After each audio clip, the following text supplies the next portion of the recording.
Hello everybody, welcome back to Nuke Shop Media and the Capital GT Championship for the season finale here at Circuit de la Sarthe in France. Round 10 of the season, still up for grabs. I may have made a slight mistake last time by saying the championship was wrapped up. It is not.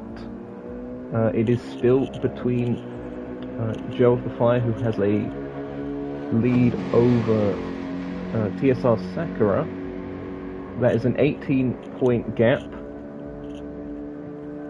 and with 18 points for winning and an extra point for pole position and fastest lap, it is a bit of a stretch, but is still very much possible, though it would probably require Joe to have a bit of misfortune. But an exciting race today. We're looking forward to it. We're expecting some rain as well later on, which will throw a spanner in the works. That's on the forecast. Hello to Lugi in chat, hello to Maro, hello to LJ. Well, we've got a very stacked grid as well. As you can see, 14 cars on circuit, one of those probably the safety car. Let's go through who we have here today. Fan favourite Dominic Kubinski, driving that Mercedes. We've also got some special edition liveries around the place, so that's the number 72 of Dominic. Widow, who's just come across the line, they're currently ranked first in practice with a 359.165 as Dominic retakes that, oh no, 358.399, but yep, Widow is here as well, car number 99, Octavian as well. Driving that Subaru in the turn 1 livery, so they're scoring points for turn 1 today, car number 23. There's still a battle going off for fourth in the championship between turn 1 and our very own Nuke Shop Motorsports. So we'll see how that one develops. We've got Aussie here, I believe a debut for them here today, and a debut for the VDE team.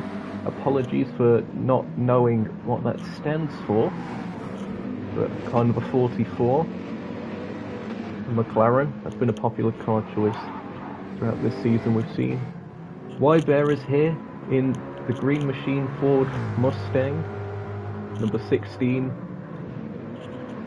looking for a solid result today, as someone else has just moved up the order a bit. That's Lugi, the other Nuke Shop car, this time running a HKS scheme, courtesy of Kaguya, number 52. So thanks to Kaguya for supplying that. We've got TSR Sakura, who goes to the top of the timing sheets. They're currently second in the championship, and the only driver who can potentially challenge Joe. And judging by that pace, they're certainly gonna give it a go. We've got Emilius here as well for turn 1. So 2 cars for both turn 1 and Nuke Shop Motorsport. That's going to be very fascinating to see how it shakes out. So there is Emilius, currently ranked 9th in practice. Just gone down to 10th, that's car 73. That means there must have been some cars moving up that we have missed. Zerxity, yep, Zerxity's here for Wheelers Tuning by Project One. Great seeing the number 7 car here, and that yellow and black paint scheme for the finale. We've missed this team for a little bit. Nice having them back. The Mighty Joe, also for VDE. Another McLaren. Could be one to watch. Again, another unknown. And who else do we have? We have Taters, who is currently waiting up. I believe that's a Menards livery on that Mercedes this time around for the finale. So bright yellow. And there's our safety car driver Myth. Special edition rainbow fade livery for Myth this time around. And our championship leader, Joe of the Fire, waiting in the pits, along with Banana Josh and Octavian, who I think we mentioned earlier in that turn 1 Subaru. Qualifying is scheduled to start in about 8 minutes. Any predictions beforehand, be sure to leave them in the chat. If you're enjoying the live stream so far and excited for the race, again, be sure to leave a like. Consider subscribing. I can't say for the rest of the season really, because it's the final race, but for future content on the channel, definitely look out for that. Including a future Nuke Shot Endurance Series project that will be coming up in December, so stay tuned for that. This race, the Michelin Grand Prix, as it has been dubbed, 15 laps, 100 miles. We're starting in the evening with 2 times time, so we could be going into the darkness by the end of this one. We're expecting it to start dry and turn to rain by the end. And again, Sakura continuing to up the pace. This stacked field is going to play havoc with the point situation. It's only the top 10 that score points, and with 13 competitive cars, plus the safety car to make it 14, that's going to mean 3 people miss out. We'll see how that goes. Apologies for any noise in the background. It's not even November 5th and they're setting fireworks off. I'm guessing it's because it's going to turn to midnight or something like that. It's a celebration in the UK, November 5th, where Guy Fawkes was attempting to blow up the Houses of Parliament.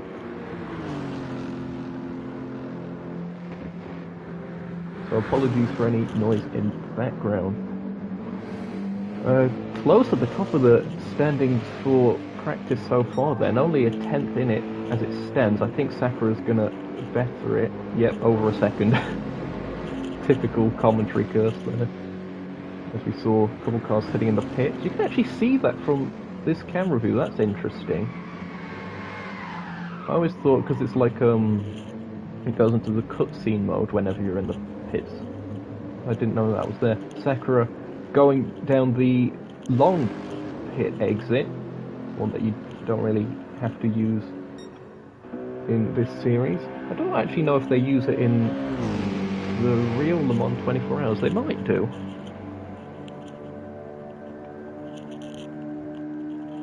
Interesting stuff. Plenty of mercs in the field.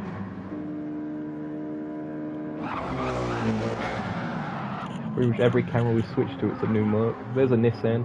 Also, Nissan's quite a popular manufacturer. Not as many as the Merc Army, the Merc Brigade, the Merc Armada. There's all sorts of chaos going on. There's the one Ford Mustang there with wide there, and some sliding about there by our safety car driver, Myth. As we are 5 minutes away from the start of qualifying, let's go over the championship standings as they stand. It is currently Joe of the Fire in top position on 127 points, followed by TSR Sakura on 109. That's 18 points back, so it is a tall order, but it is still mathematically possible. In third place is Dominic Kubinski on 60 points, a bit further back from the rest of the field, but back from there everyone's quite close. We've got Maro in fourth on 58 points, we've got Widow on 55 points, Taders on 50 points. That's the top 6. And we'll head to the team championship. Third place is confirmed for Team Capital. They're out of reach of 4th. But as it stands, it's still up for grabs between Team Taders and Team Simpact Racing. There's a 10-point gap between the two of them. 175 for Team Taders plays 165 for Team Simpact Racing. Third place, as we mentioned, is Capital. They're on 125 points. Nuke Shot Motorsport, they are on 73 points. Turn 1, only 11 points behind. They're on 62 points. And that's going to be, I think, the battle to watch, aside from the top position. for Battlefield 4. And we've got Wheelers Tuning by Project One. They're in 6th. They're on 15 points. And Distinct Gaming, who are no longer in the championship, unfortunately, they were on 9 points. Interesting also to see if VDE outscore the 9 points that were got by Distinct. That'll be fascinating. There you see Dominic Kubinski. That Mercedes, I believe, 6.2 litre V8. I think it's the same engine that was in the S-Vils AMG. Very characteristic tone as there's more fireworks going off outside. Clearly they know that it's the season finale here and they're celebrating that. That's clearly what it is.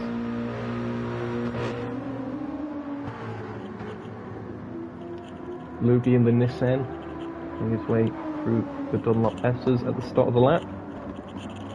Track limits are off for this, however, of course, drivers not allowed to do anything egregious, as there's all sorts of chaos going off at Tetra Rouge. The circuit itself, of course, needs no introduction. Circuit de la Sarthe will give it an introduction anyway. Of course, home to the Le Mans 24 Hours. We'll be seeing GT3 spec machinery next year competing at the Le Mans 24 Hours. That will be a multi-class event. No hypercars here today. As Octavian has just left the lobby, I think that's hopefully not a connection issue. It might just be there was something sorted beforehand because qualifying is going live. There's more chaos at Tetra Rouge. Even the Mercedes safety cars. Well, I was going to say it's a Mercedes. Adding to the armada. Octavian has returned. I'll put a starting soon in the chat. And a point of clarification that I noticed while reading the rulebook again is a safety car can be called in this series for 2 separate single car incidents. So if 2 people type C in the chat within a close proximity of time, that is, then the safety car can be called. Now I don't think that's been the case in terms of me not realising that would have changed anything in previous races. But I've got that in mind for today, especially because there's rain.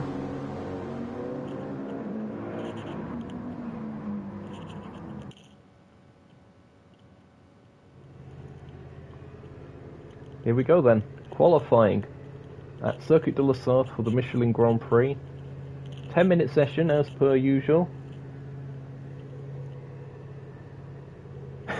I don't think it would have changed anything, Myth, because we've not had 2 people type C, like, relatively close together.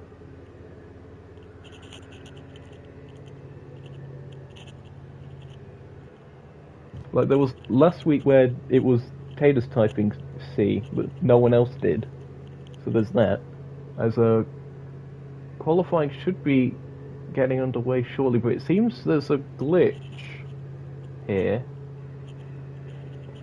As things are not starting, the time has not started. We have had a recent game update, and I'm hoping that's not the cause of this. I've said that before, I remember, and it turns out it wasn't anything to do with that. It was just a one-off, and we were able to fix it after, was it making a new lobby? Yep, it seems things are not ideal at the moment. It seems we're going to a new lobby. Lugi's on a completely black screen. Yeah, that seems to be the case for most people. It'll be the case of one person's account is locking people from starting, I think.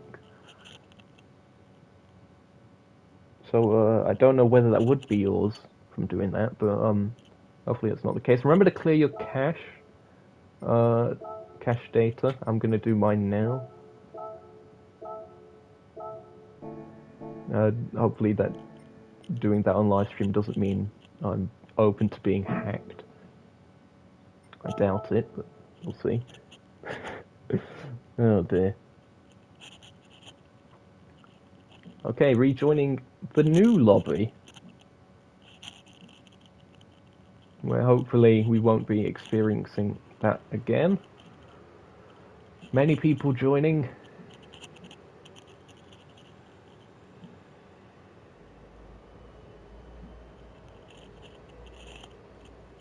It's going to be difficult to keep up with the action today, and I normally have difficulty with doing so. But with so many cars for this race, it's going to be awesome stuff.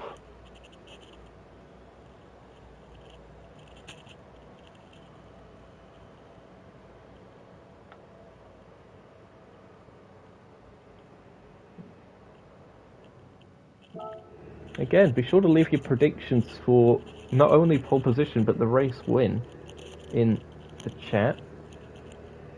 And who are you supporting for this race? Be sure to let us know. All very much appreciated activity in the live chat.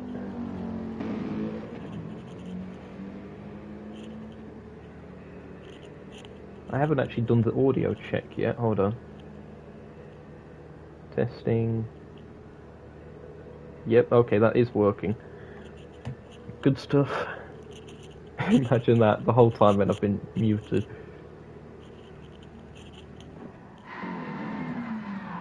There is Emilius spinning off into the gravel at I think that's the Dunlop S's, yeah. Thought it might have been turn 1, but no, it's a bit further around. As the cars continue to wait. Dominic Kubinski is on intermediates. That's not the best idea for qualifying. There we go, switch to softs. Must have heard. Or was just sensible enough to do so anyway. Probably that. We've got 13 cars on circuit at the moment. 14, I think. That's everyone. There's, again, apologies if the fireworks are picking up on the microphone. I can't really do much about that. People aren't allowed to be happy.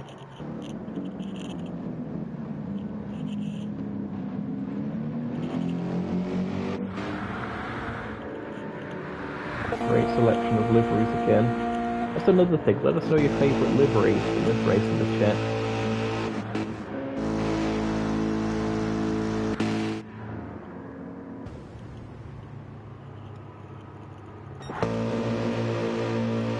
Emilius doing a bit of weaving.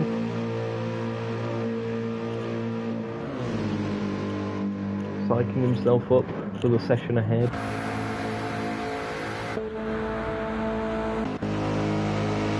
Quite a few cars in close proximity.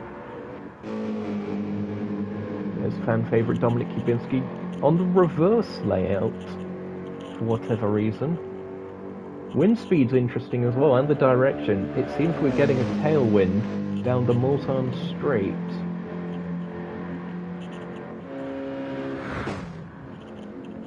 That'll definitely play its part. Ah, Lugie's just joined. So that'll be the one remaining car. Yeah, it does seem like it's a full house.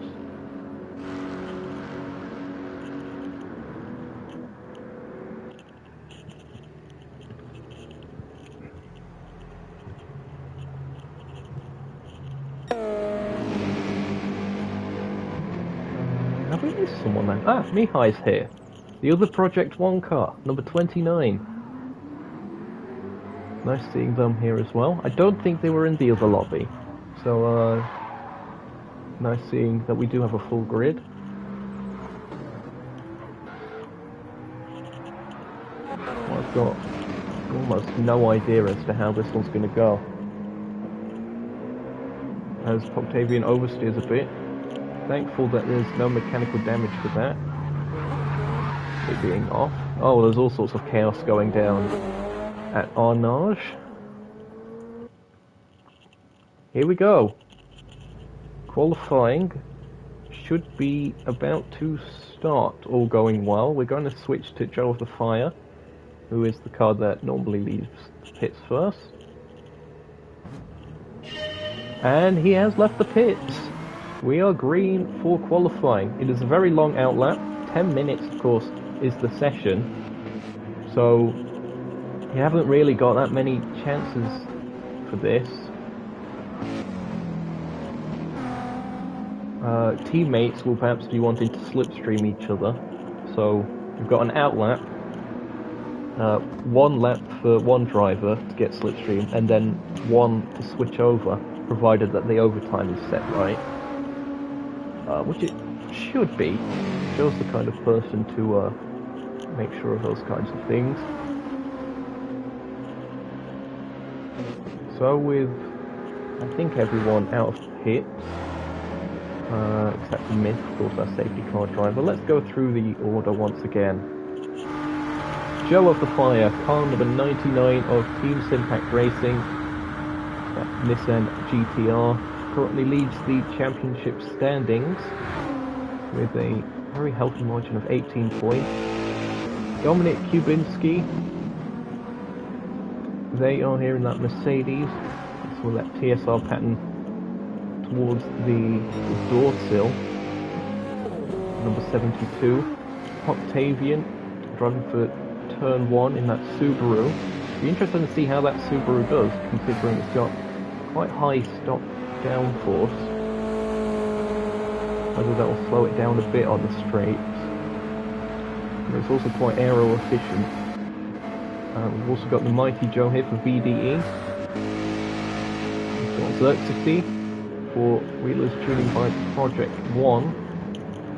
TSR Sakura, the last remaining challenger to Joe of the Fire, car number 1, has been on a fantastic run of form recently as well, as they've put that chicane just a little bit, but it is an outlet.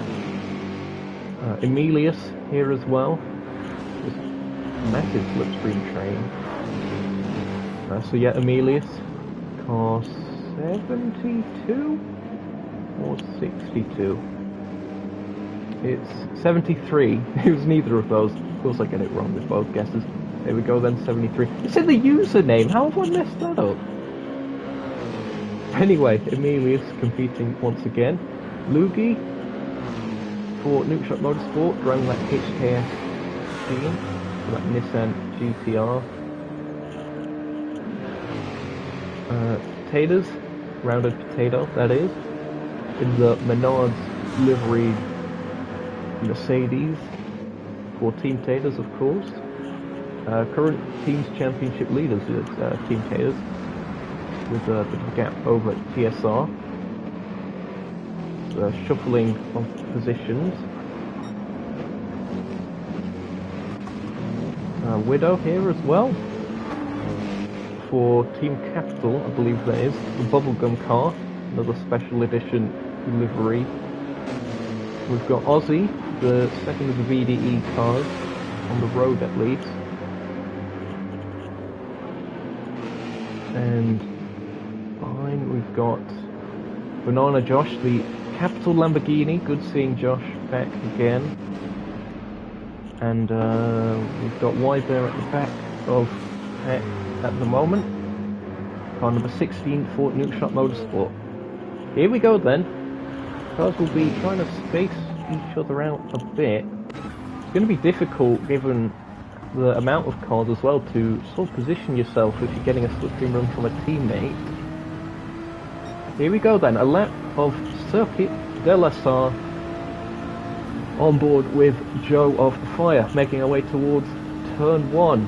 It sort of curves slightly to the right and then heavier right. You want to stay to the right hand side of the track to go through this Dunlop chicane, then towards the Dunlop S's. There you see the Dunlop Bridge. Many Dunlop things here for the Michelin Grand Prix.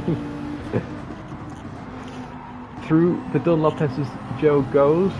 This particular one on the exit, very easy to clip the grass and get the car unsettled. through Tetra Rouge. Nicely done. And this will be the area of the circuit where Joe has some difficulty not being in anyone's slipstream. The Mulsanne straight, broken up by 2 chicanes. There's someone on an outlap just ahead. It looks like on the arrow indicators of the track map. So someone there's gonna miss out on a lap. Unless they're Joe's teammate planning to give him a slipstream. Anyway, the first of the chicanes. A little bit shaky on the throttle from Joe, sliding about a bit. Back on the power. The Nissan should be quite strong on the straight, but again, without the slipstream, that's going to be tricky. Tailwind at the moment, 3.4 meters a second. Making our way towards the second of the chicanes. You can brake a little bit later than you could for the first. You're not quite up to a higher speed. This particular chicane was a bit better from Joe that time around. Less oversteer on exit. Through the Mulsanne kink and towards Mulsanne corner. This is a crucial braking zone. I'm expecting to see plenty of overtakes down this part of the circuit as someone has gone off in the gravel, I think. I've got to be careful. I don't know who that is down there. There you see, there is a car. Nicely done by Joe, not running too deep. Making our way towards the last extreme speed section as we're coming up towards Indianapolis. Because I think there's some team slipstreaming going on there between the Nuke Shot cars. I remember them talking about that in the Discord server. Through Indianapolis, the first bit you want to stay to the right of, and then nicely done by Joe. Easy to get onto the gravel on the exit of the second part. Towards Arnage, the slowest corner on the circuit. Down to first gear even for Joe. Trying to get the car turned in. Up to second to put the traction down. And that's Mihai, who was a lap down. He's going to have to probably let the field go by. Towards the Porsche curves, this will be a true test of driver precision and car downforce. Gets the car nicely settled for the first bit. Don't know if we could have carried a little bit more speed through there. Difficult to tell. Getting the car hooked up nicely. Got to keep it tucked in to the right to maximise this left. We can't run too wide on the exit. Towards the Corvette Barrage. And the Ford chicanes. 2 of them. Joe even using some of the pit entry there to get a wider line. Nicely done, nicely cut. All legal from what I can see. That's a 56.6 for Joe of the Fire. Dominic Kubinski, the car behind, within a tenth of a second, but ahead, 56.608. As more cars are setting their lap times, Octavian's currently 5th, was 3rd. Widow is now 3rd. And Sakura 4th on their first attempt. Of all these runners so far, it looks like Dominic Kubinski was the fastest.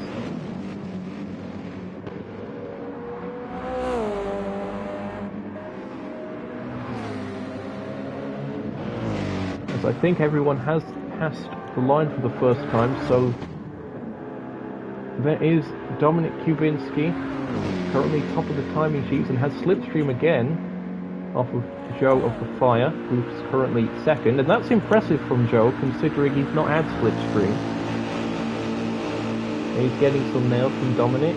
Those two might be swapping positions along the straight tactically. They are of course both Team Simpac Racing drivers. Good work by them. Widow currently 3rd, car number 99. Wait, no, that's not 99, that's, apologies. Wait, that is 99. Hold on a second. We've got 2 cars that are numbered 99. How's that one past inspection? Oh. I don't fully know how that's happened. Is that 99? Yeah. Well, Suez might have to look into how that one's occurred.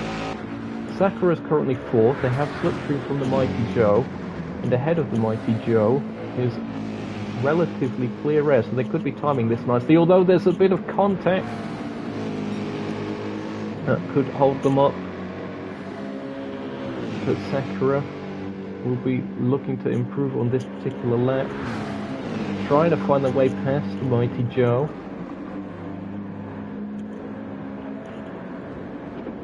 Can't seem to do so unless they get on the brakes. But again, everyone's on push laps. That's the issue here. As Ozzy seems to have got into an incident with someone. Not quite sure what's happened on that occasion, but they've apologised regardless. Two Simpac cars making their way towards Indianapolis. Look at the sparks being thrown up there by the Mercedes and the Nissan. Nicely done. Kubinski not actually improving on this lap. Oh, massive oversteer. Good correction.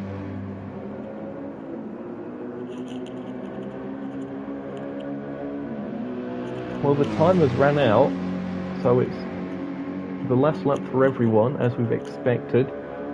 Long lap here at Circuit de la Sarthe. Dominic Kubinski making his way through the Porsche curves.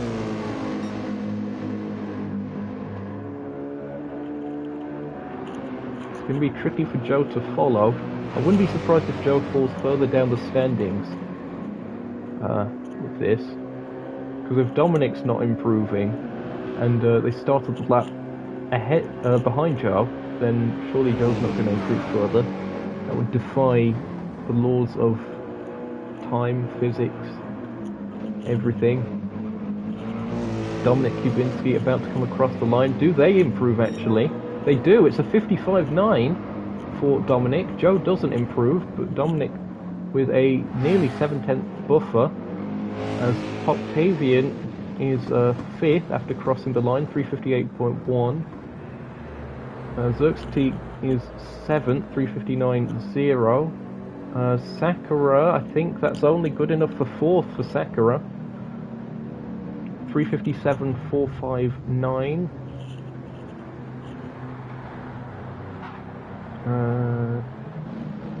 More times improving. Banana Josh currently 5th, 357.595. Octavian 6th. Has everyone crossed the line? I think so. So that is Dominic Kubinski, fan favourite, taking pole position for the Polish driver. Quite fitting. Here for the Michelin Grand Prix at Circuit de la Sarthe. Congratulations to Dominic. That will keep the fan club very happy indeed. Only car in the 355s. Here is your order then at the end of qualifying. Dominic Kubinski will line up in pole position with Joe of the Fire alongside. Those two will be looking to work together to break away from Peck. Widow takes 3rd place, Sakura 4th. Banana Josh an impressive 5th in that Lamborghini. Octavian 6th, they perhaps would have been hoping for a little bit better than that. Lugi in 7th, Xerxes in 8th, the Mighty Joe 9th, Emilius in 10th. Taylor's in 11th, Wybear in 12th, Ozzy 13th, Mihai in 14th, and then our safety car driver.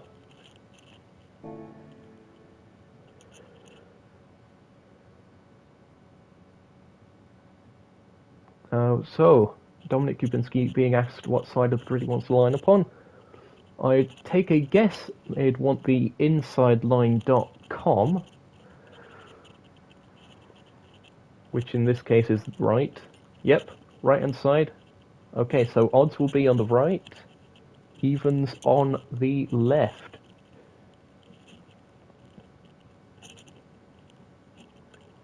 Given the length of the formation lap, we could see the rain come a bit earlier than expected in the race. we'll see how that one develops. Anyway, we're into the break period. That's a great qualifying session that we've had. We hope you enjoyed that. Be sure to leave a like if you have enjoyed that. With the race coming up shortly, consider subscribing for future projects on the channel. Going to read some of the messages we have in chat.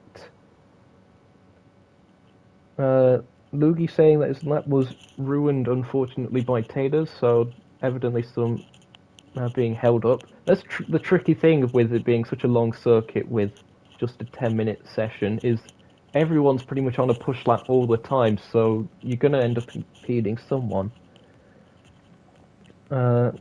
We've got Mauro congratulating Dominic Kubinski. We've got Dominic Kubinski in the chat. Hello, Dominic, and congratulations on pole position. Only car into the 355s. You should be very happy with that. LJ as well in the chat saying it's the best looking grid he's seen in a while. Props to all the designers. That's definitely, I definitely go with you on that. This is a fantastic looking grid. Brilliant variety of colour schemes and designs.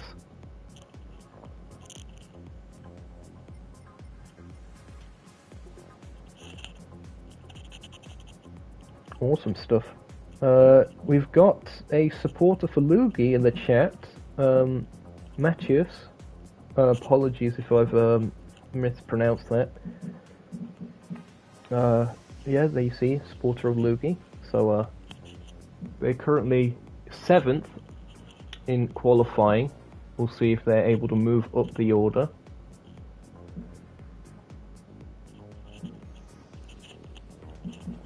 The race, I think, is scheduled to start in about 6 minutes, but we could be having the break period cut short if everyone is ready.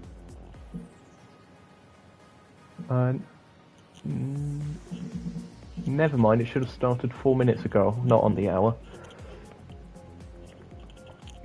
So yep, this is final checks for everyone. Safety car supremacy in the chat there from Mythical. Thanks again, Myth, for being the safety car driver throughout the season. And of course, thanks to Spooky as well, who was the substitute, I believe, for certain races.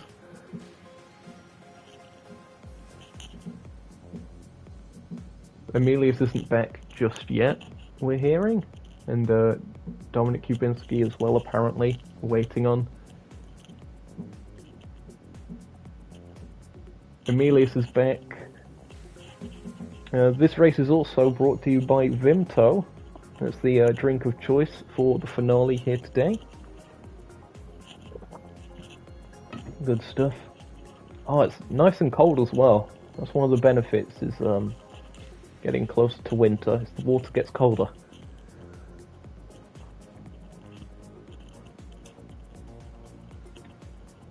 And we've got Dominic Kubinski back as well.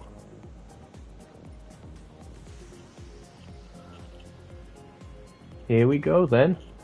The final is about to start, and I've got some race directing to do. And I'm gonna mute that because that should have been muted anyway.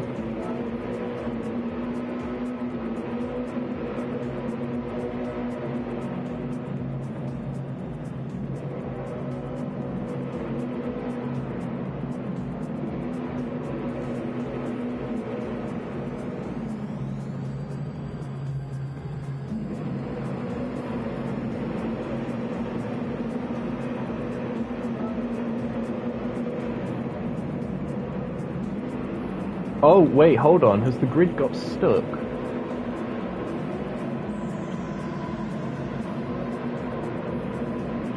Oh, dear, this is, hold on. Keep a note of the grid order.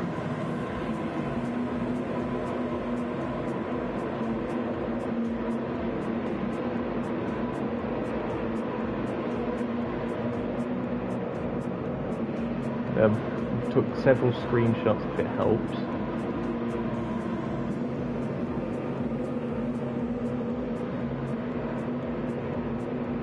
Yeah, that's definitely a glitch. I don't even know if people can exit. They can access the chat type.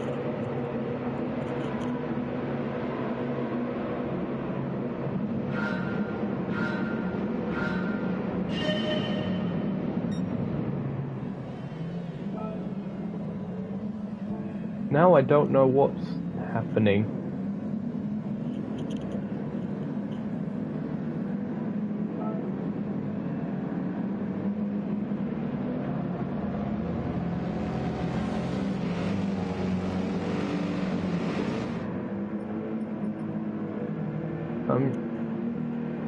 I'm gonna call it to Taylor's just because it's his series, so okay, yeah. Everyone's exiting. But what is what I'm doing driving backwards?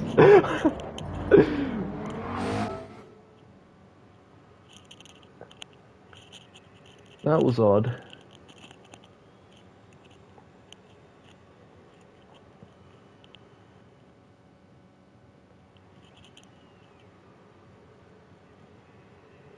So someone left, that was Loogie that left. So it seemed to have been a glitch there. No, I don't know whether Loogie's going to be on his way back or not. Dashi, if you are around in the live chat, you might need to be on standby. I'm going to check the Discord to see what's going on.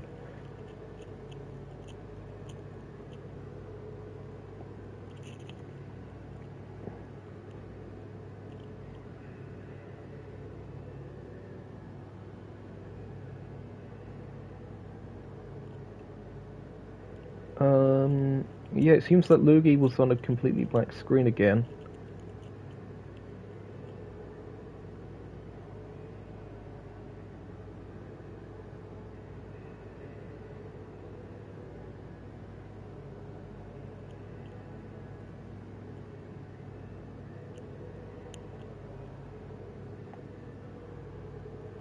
This might delay things a little bit. Apologies to everyone here, but these kind of technical issues can't be helped, unfortunately. I was concerned about whether something would go on.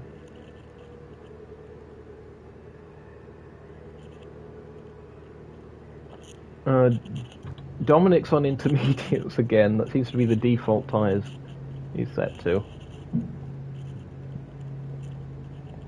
That's not ideal for the pole position.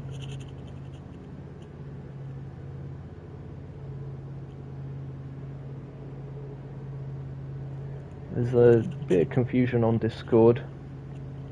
I'm letting you know what's going on. I think we're still waiting for Loogie.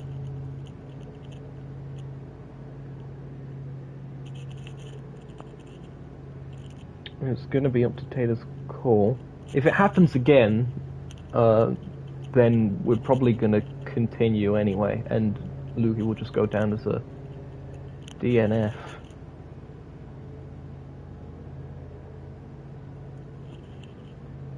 Well, I hope that's not the case, of course. Not just because there are a nuke shot driver scoring points a day, but just in general, you don't like to see drivers disconnecting.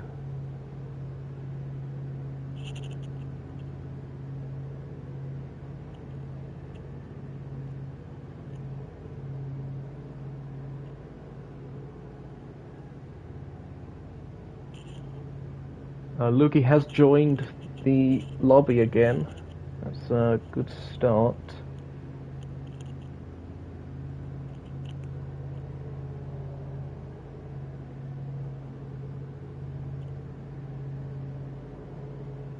Oh, I see that Mateus has actually driven, or driven? No, joined the Discord server. Welcome to that.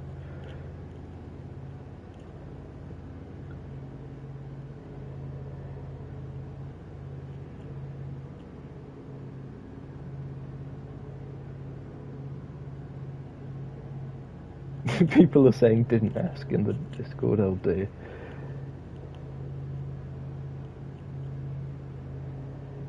Yeah, okay, so we are hopefully getting close to a restart. The order's going to have to be set manually.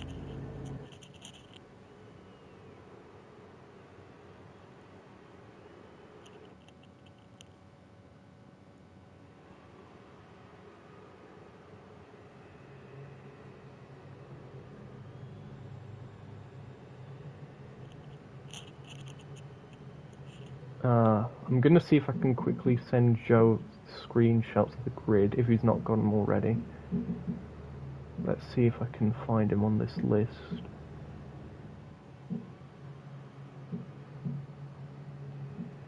He should have it, but just in case, I'm going to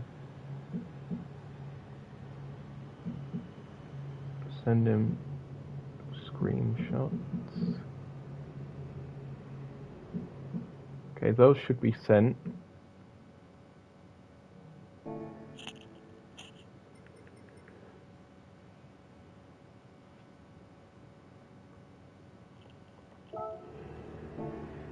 Hopefully that helps. LJ saying he can't say he'll miss this side of GT7. Yeah, it's the first time in a long time that I think this has happened in a league race. It's still unfortunate to see. And of course, LJ is departing the, I think, sim racing in general community, if I'm not mistaken. So LJ, we wish you the best in whatever it is that you're deciding to do going forward.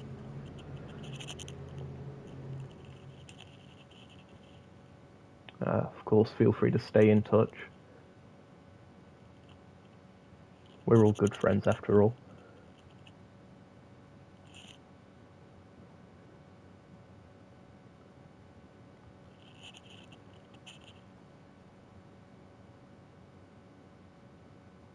Oh bother. Hold on then. I'm gonna see if I can download the screenshots that I sent you onto my phone, Joe, and then I'll send them you over Discord.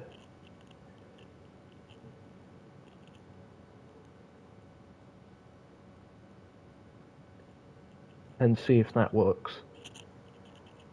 Oh, hold on, I'm checking Discord now.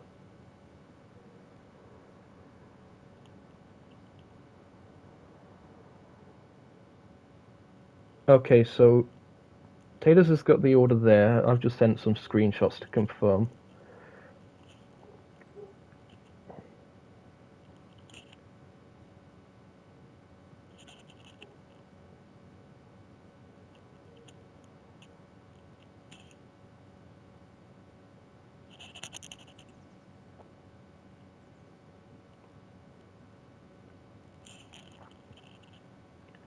The safety car driver needs to enter the track. That would be ideal.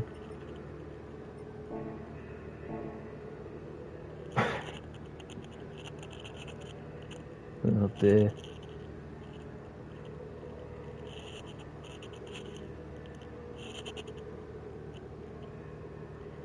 Once the order's sorted, we should be getting underway with the formation lap,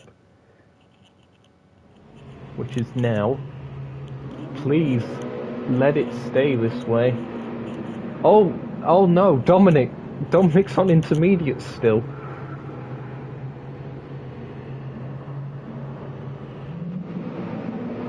Oh dear, this has gone extremely wrong for Dominic. Formation lap, 80 miles an hour, single file.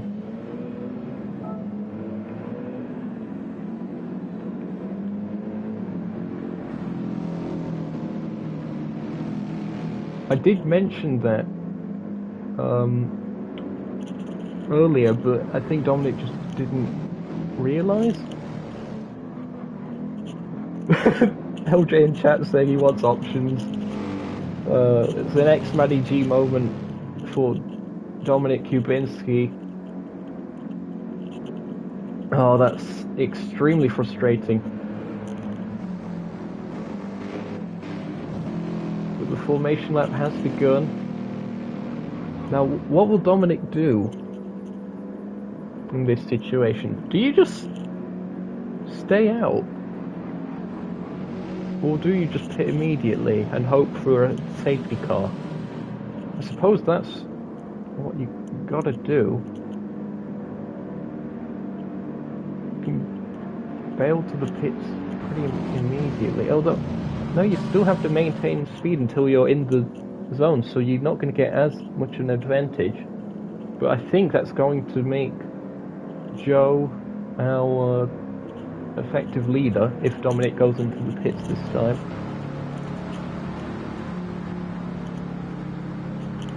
That's really going to put a spanner in the works of the TSR cars indeed, LJ.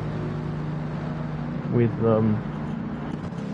I'm assuming they were wanting to at least slipstream, if not bump draft each other down the straight, as bump drafting is legal in this series.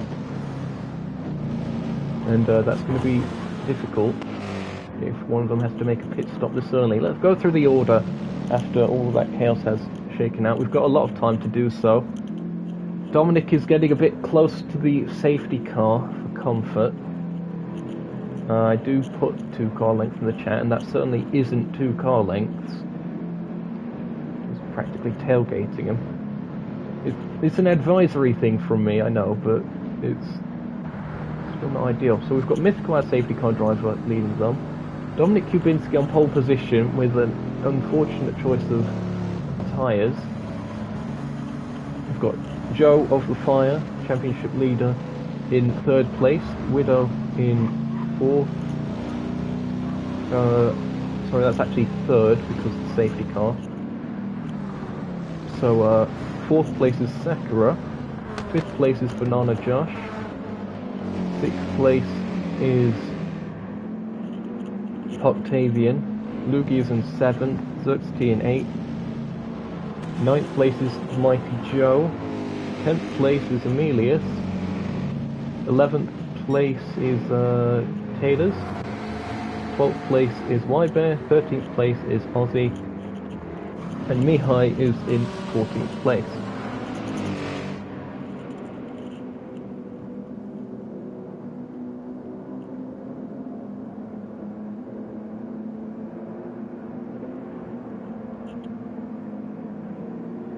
Yeah, Dominic's not happy. He has backed off though, so I think it might have been just as he was paused. Oh no! The safety car's gone off.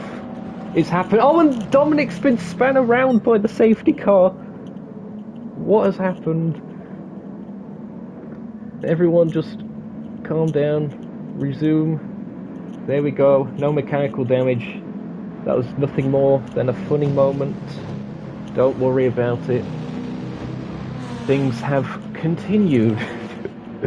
It was going to happen at some point in the season.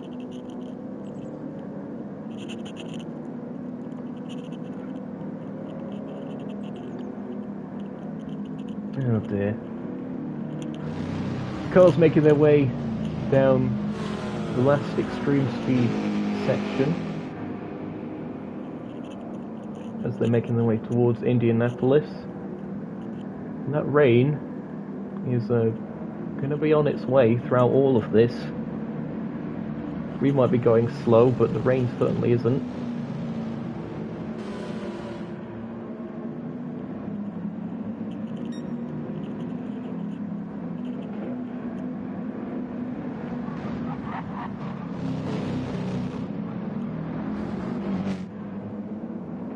Just examining the points of safety car pull away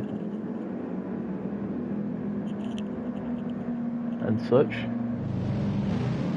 Coming up towards the Porsche curves, it's just after the Porsche curves as to when things start happening.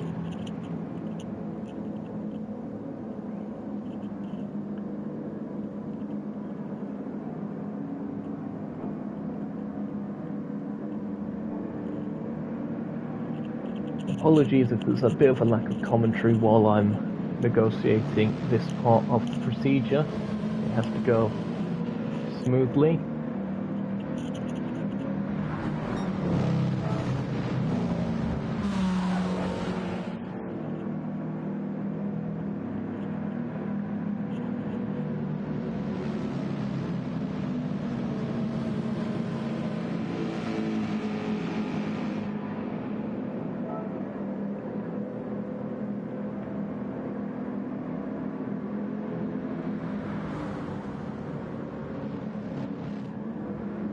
profile odds on the right.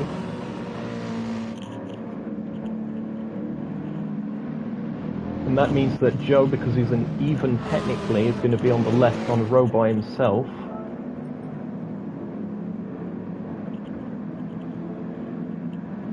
As Dominic does go into the pits. We're about to go racing here for the final time this season. And we are underway here for the Michelin Grand Prix, as there's all sorts of chaos going off there. We're 3 wide at the start. What on earth? That was bizarre. Well, we're through the first corner at least. There's some argy-bargy going on between Octavian and Sakura.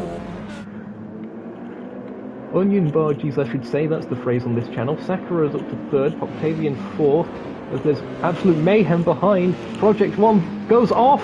That's Xerxity into the wall, turned by Taters. As I think I'm gonna have to examine that one again. He typed C in the chat. That to me was a multiple car incident.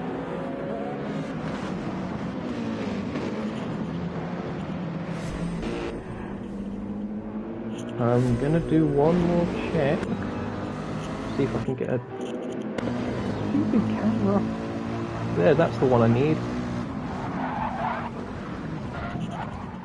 That is 2 cars making contact on that occasion. I'm gonna call it.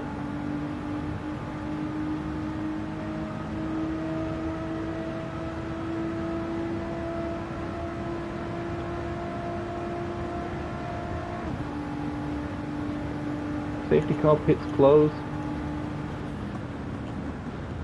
That was because there was 2 cars involved in that.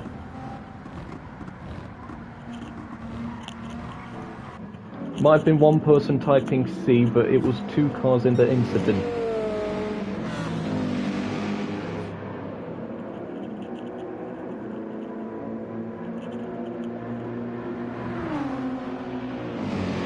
The cars are making their way around.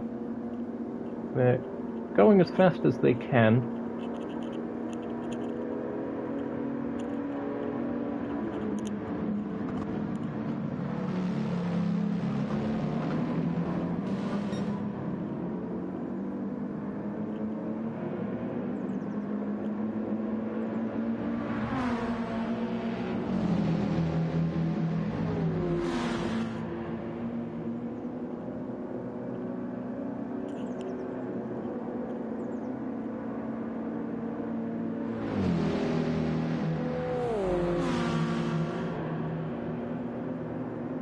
Now, I'm gonna see...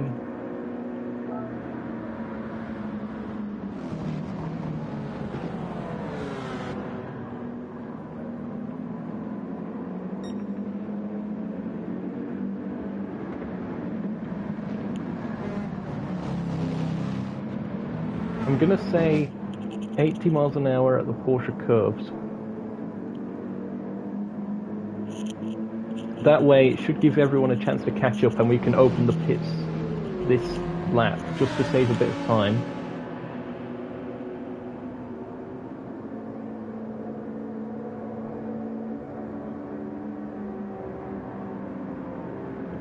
Yep, it's slowing down.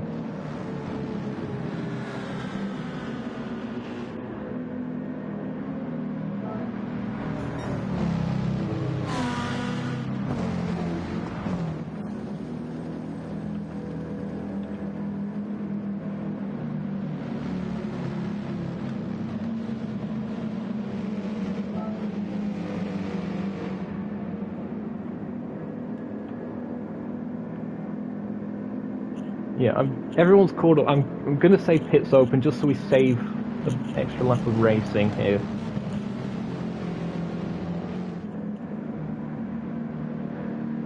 We'll see if anyone takes it.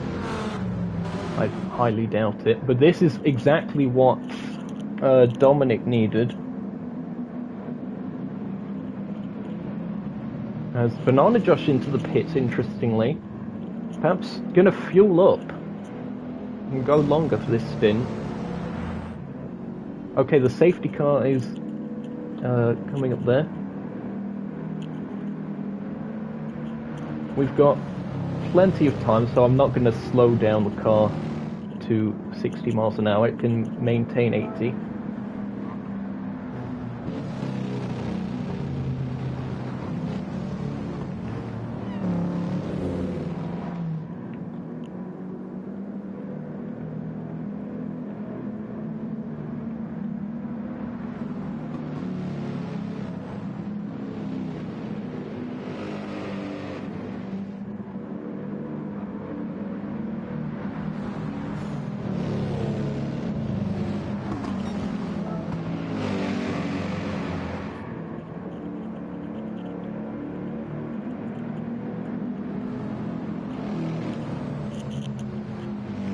This is a tricky one.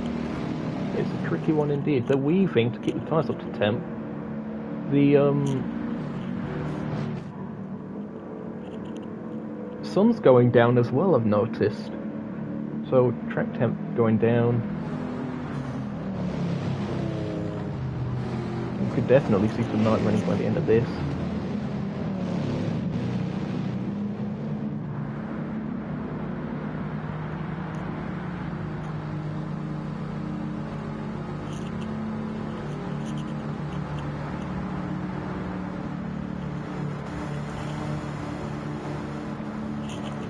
I'm considering whether I should speed this up just a little bit further.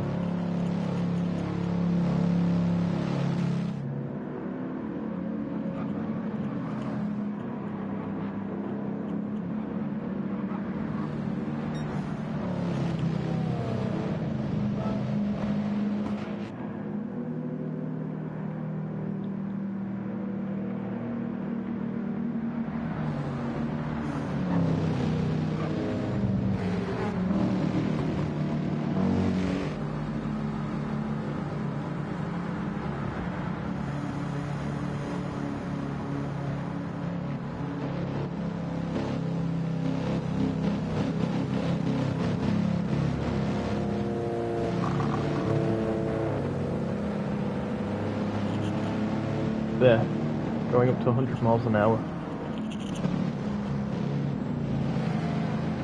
That should just get us around the lap a little bit faster.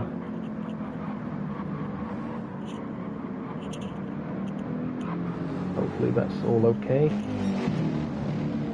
Dominic should have kept the inters. You know what? If the rain is this close, it could have paid off. That would have been incredible. You can see the heavy fog has set in.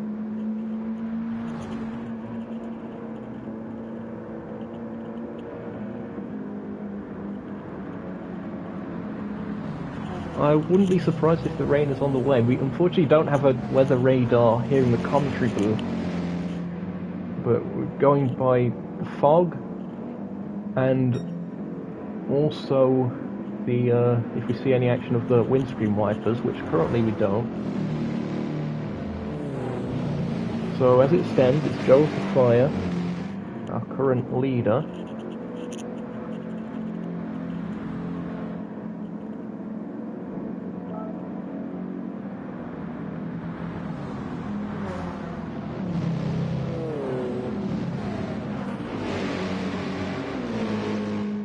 Dominic's left. Actually, Dominic's just disconnected.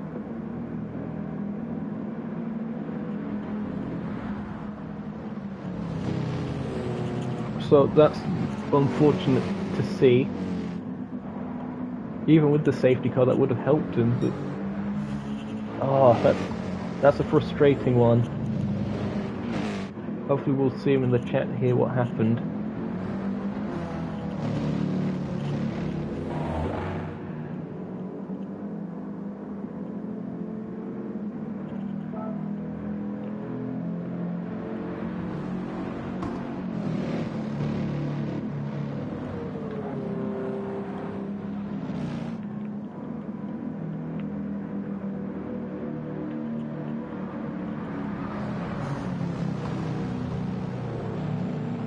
Okay, so we're dropping back down to 80 miles an hour.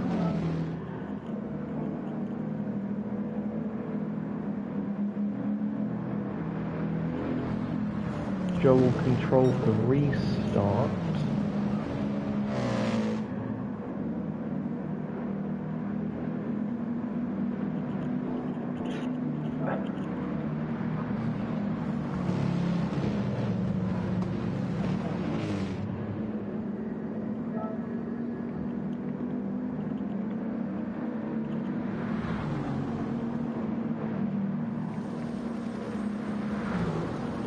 Remain single file.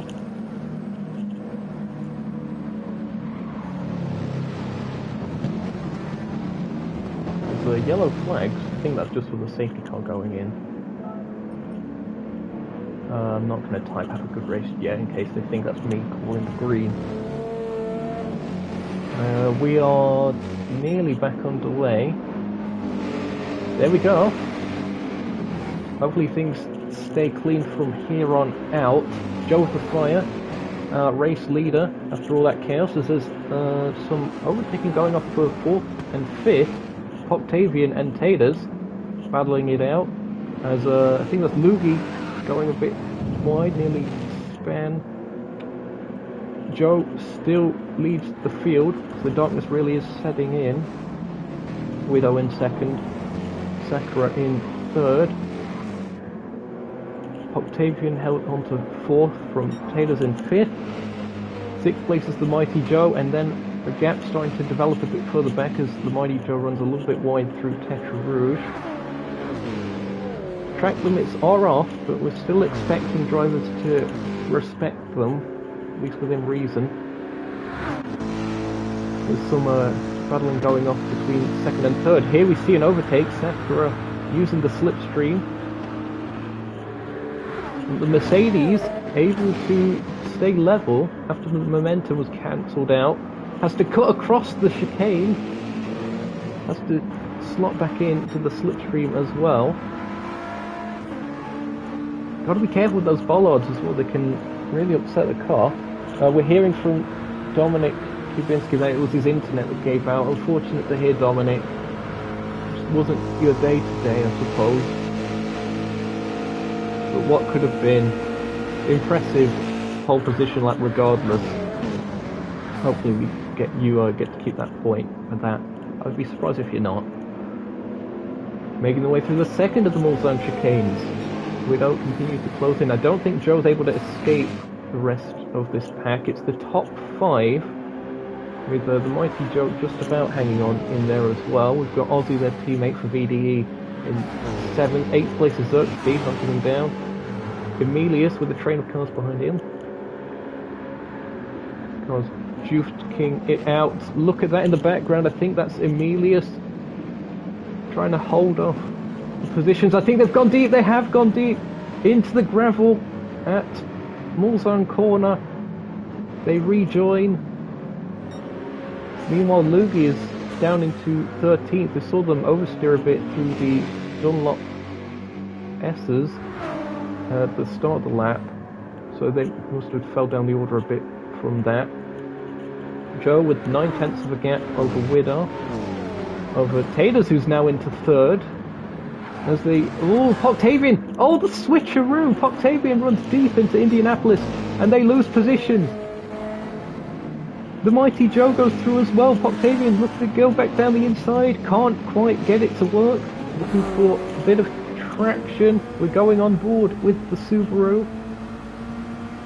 It looks like the Mighty Joe could be challenging Sakura. These three have lost touch with the cars ahead, it would seem. I think the Mighty Joe's going to have to just hold on for now, as there's side-by-side action further back. Ozzy and Xerxes and Mihai making their way up the order. It's 2 McLarens side-by-side, both ahead of Banana Josh at this stage. Banana Josh looking to go around the outside, do the 2nd of the Porsche curves. Awesome stuff, and this managing to make it work. What a move there by Banana Josh, as the McLaren runs a little bit wide. Looking to challenge back though. Looking to the inside. They get it stopped late on the brakes. Oh, close. Oh, Ozzy. A bit slidey as well. And into the gravel goes Ozzy. And they've span it, and there's contact! There's contact! That was clearly a two-car incident.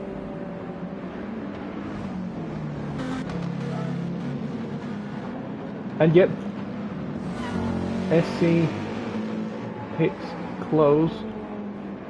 This is going to be difficult to judge as to who's ahead at what point.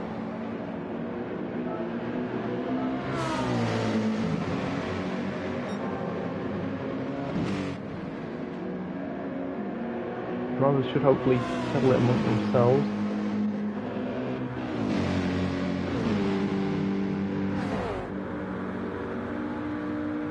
Well then, and Bear is still spun around. Hopefully they get moving again.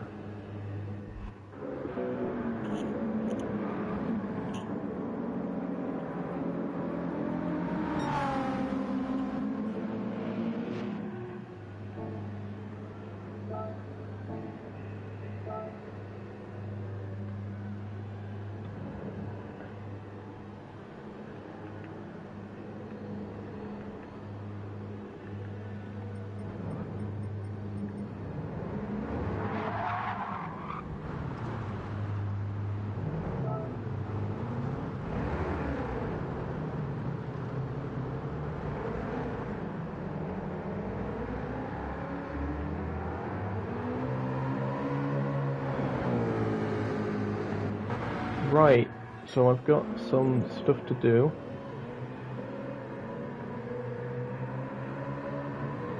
We'll go past the safety car.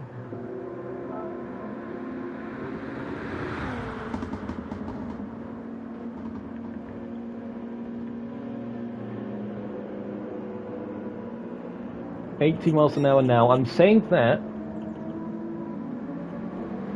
in order for everyone to catch back up again. I did put pits closed in the chat, right? Yep, okay.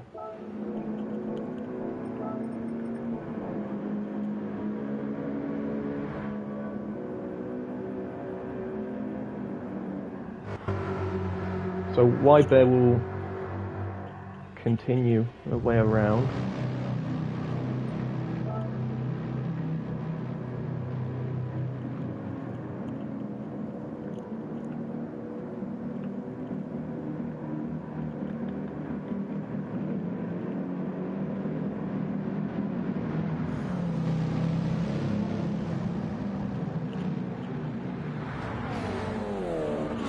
Whoa, 2 safety cars in one race. Definitely don't see this every day. Gonna have another drink. Again, broadcast center brought to you by Vimto today.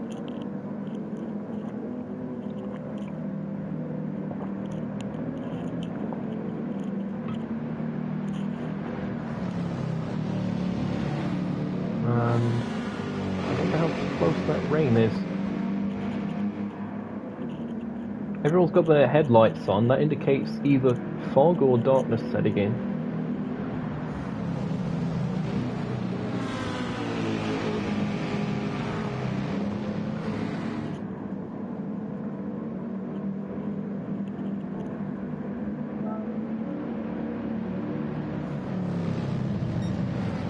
I'm gonna open the pits because I've got in my notes here pits can be opened regardless of everyone is caught up.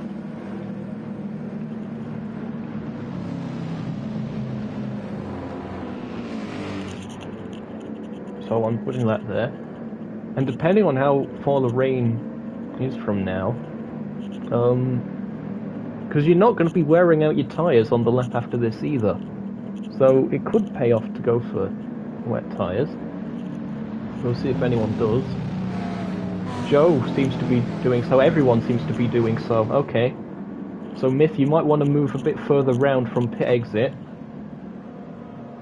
There should be hopefully some cars staying out, but oh, Banana Josh is there. Banana Josh is staying out. Okay.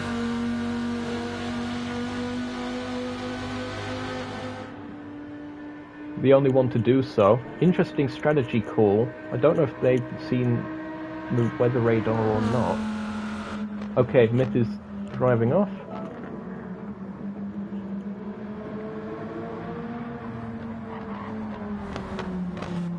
Safety car 80 miles an hour.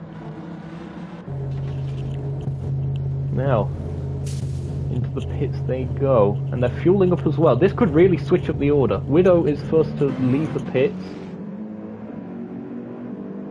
And Joe has dropped down to 5th from all of this. They are going on to intermediates.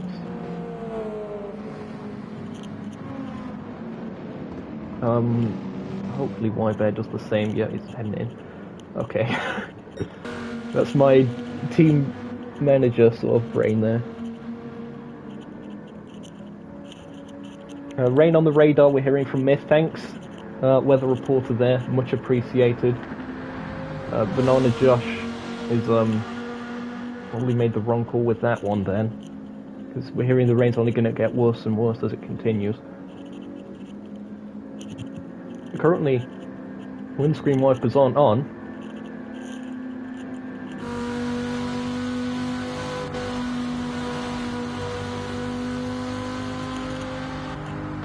We're going to stay at 80 miles an hour until Y-Bear has caught up.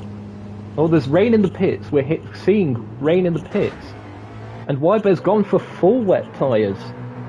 That is an interesting call. So it seems to be coming from the north end of the circuit, sort of northwest. Yeah, you can see it's chucking it down there. And it is now, at this point. Oh, this is a really awkward situation. I've got it on here that the safety car can drop to 45 miles an hour if the cars are on slicks in these conditions. So I'm going to have it do that.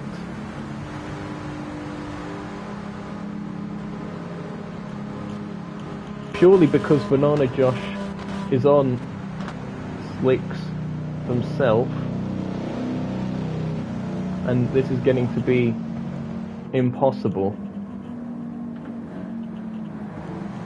as a safety measure. And I don't know if it's going to be enough to stop him sliding is the issue, but you know, it's less likely at these speeds compared to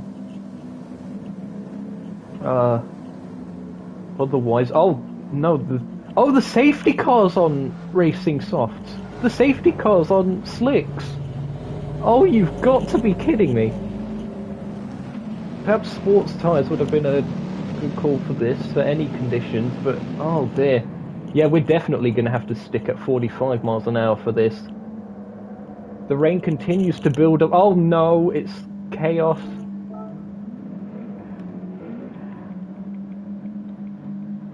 I'm going to impose the 2-car length gap thing again. Just a reminder of that. Everyone, stay safe. Could this be the right call by Y-Bear to go for the full wets? It seems to have stopped raining at part of the circuit. It's on and off. It's intermittent.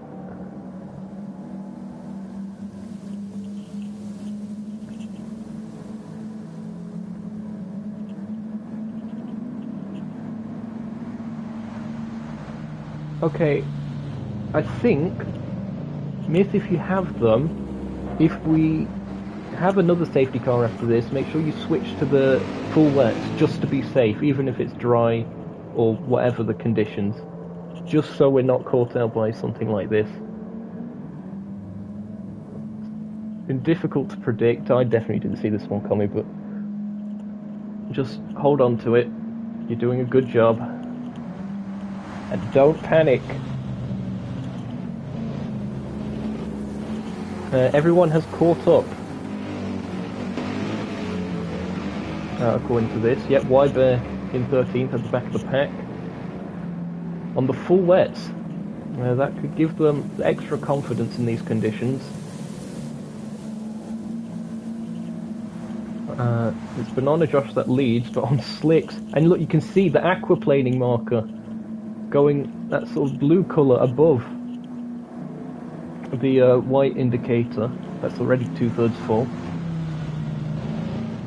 Will we see anyone go for full wets off of this? Might make another pit stop. We'll have to see.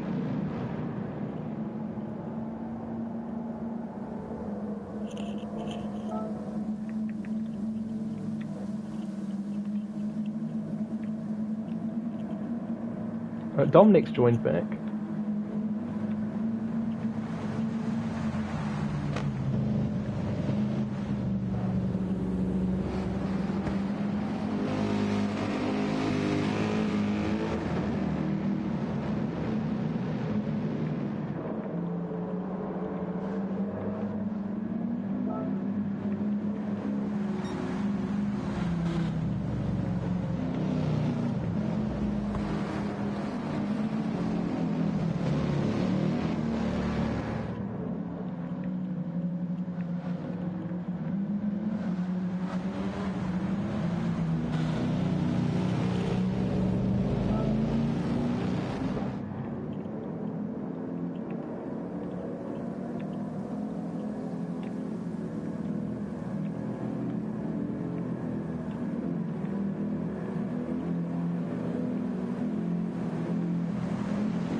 Tomsoft in chat saying Wybird technically has the best tyres right now. If it continues to stay this bad, then perhaps so. It's difficult to tell because they're all on a train together, so they're dispersing the rain. So it's a little bit dry for the cars further back.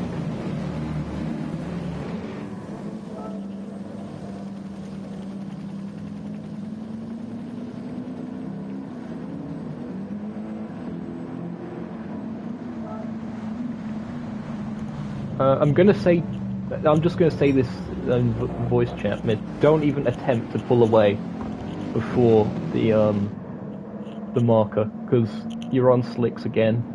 Just keep driving.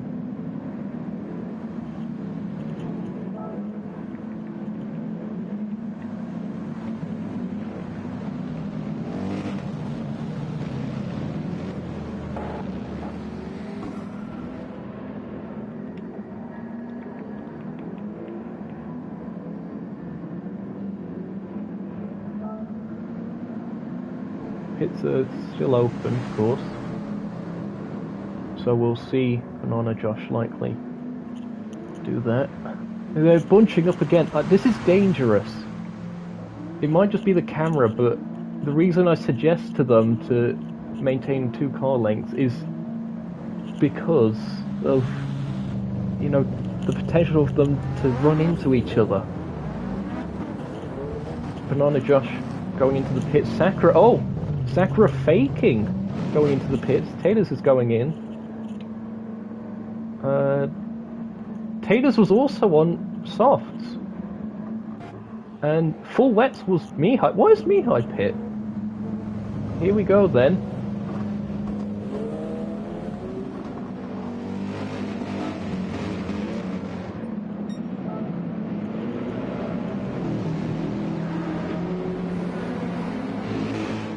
Stay safe, everyone.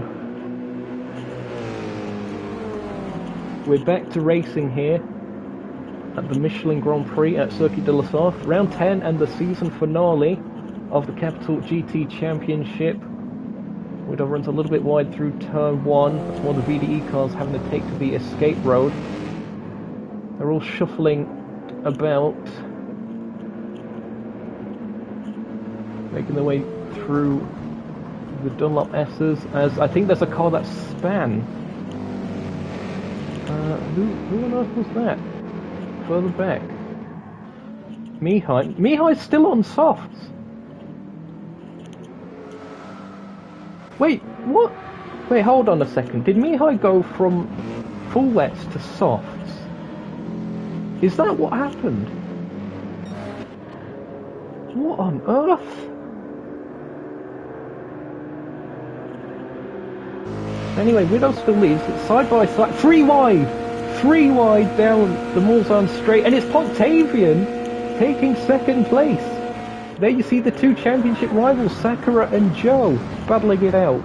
It's a horde of cars charging towards the first chicane. One car goes straight on. I think that's Emilius. Having to go through that sort of tyre wall chicane. I think they might get reset anyway.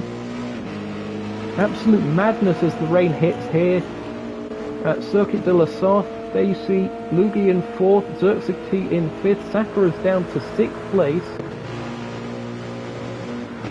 Awesome scenes as the cars charge their way down. There you see Wybear on the full wets, remember, making up positions. They're currently in 8th. Will have the stability of knowing their car can handle the conditions compared to some of these on Inters that might be finding it tricky. Widow still holds the lead. Joe is 2nd. Managed to get back ahead of Octavian then. Lugi is 4th. Xerxes in 5th, as I think we might be seeing a move for the lead shortly. They see Xerxes and Sakura side by side. Indeed, side by side for the lead. Joe of the Fire looking to go around the outside of Widow towards Mulsanne corner. Widow brakes just a little bit later, do they? To try and maintain it. Joe nearly off the circuit. They run wide. As there's a car in the gravel. It rejoins. I think that's one of the VDE cars. Widow maintains first place then from Joe of the Fire, from Octavian. I should also note, while all this chaos was happening, I think Mihai left the race. I'm guessing that's intentional after being on soft tyres. Joe looking to go around the outside of Indianapolis in the rain. That is very ambitious. I seem to recall... was it TSR Martin that did something like that? Although I think that might have been in the dry, because that was a GT Sport. But that was an awesome move back then, and it would have been an awesome move by Joe if he got that done, but sensibly slots back in. Someone has span further back. I'm not sure who it is. It's Emilius on the Inters. Widow still leads this horde of cars. How many is that? I think that's the top 8 all together. The mighty Joe from that McLaren rear engine, mid-engine rather, I should say rear engine. Oh dear. Should have traction on the rear wheels, but also the engine acting as a bit of a pendulum. It's also allowing Aussie to catch up. They're in 9th as it stands, so it's the top 9 pretty much all together in this absolute anarchy. The Ferris wheel has lit up, so that's something. Widow goes into the pits. Is Widow expecting heavier rain? They could be going for the full wets here. Several cars bailing to the pits. Interesting stuff. Joe of the Fire in the lead. Certain parts of the circuit are drier. Look, you can see here. There's even a drier line you can see. Has the rain stopped? No, the windscreen wipers are going. It's just not as wet on this part of the circuit. So it's intermediates for part of it, full wets for the other part. And several cars have bailed into the pits, and Wybear, with that strategy call, has got up to 5th place by virtue of others pitting for the full wets. Here we see Widow in the pits. They've switched tyres, they are on the full wets. The mighty Joe in the pits as well, several cars. I think that's Lugi. They're on full wets as well. Unbelievable scenes, and somehow the leaders are managing it in these conditions on the intermediates. We'll see if it gets worse at other parts of the circuit for them. It's a little bit more spread out than the chaos it was at the front of the field. It's Joe from Octavian from Xerxes. Aussie is up to 4th, impressively enough, in car number 44. Side by side between Wybear and Banana Josh. Ford Mustang versus Lamborghini Huracan, and there's the Mercedes AMG of Taylor's in the background as well, looking to send it on all of them. I think there's a bit of contact.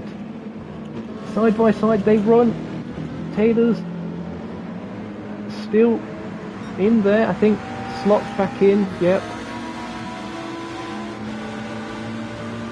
As Ozzy gets overtaken by Banana Josh. So that Lamborghini is doing extremely well in these conditions. They're on intermediates, but it's doing really well. Oh no, we are not going 3 wide. We are not going 3 wide.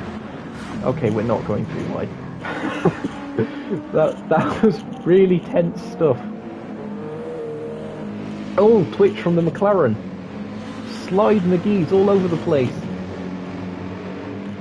The Mercedes as well. Plenty of torque in that Mercedes, and that's making it difficult to put the power down in these conditions. Weber looking to make up a position on Ozzy.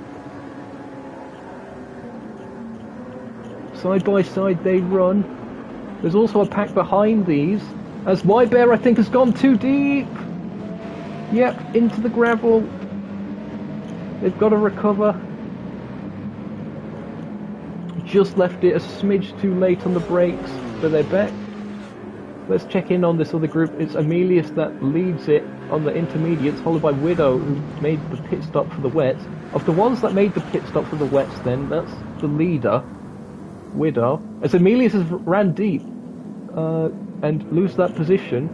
Oh, look at that. That's Emilius on the intermediates, really struggling out there.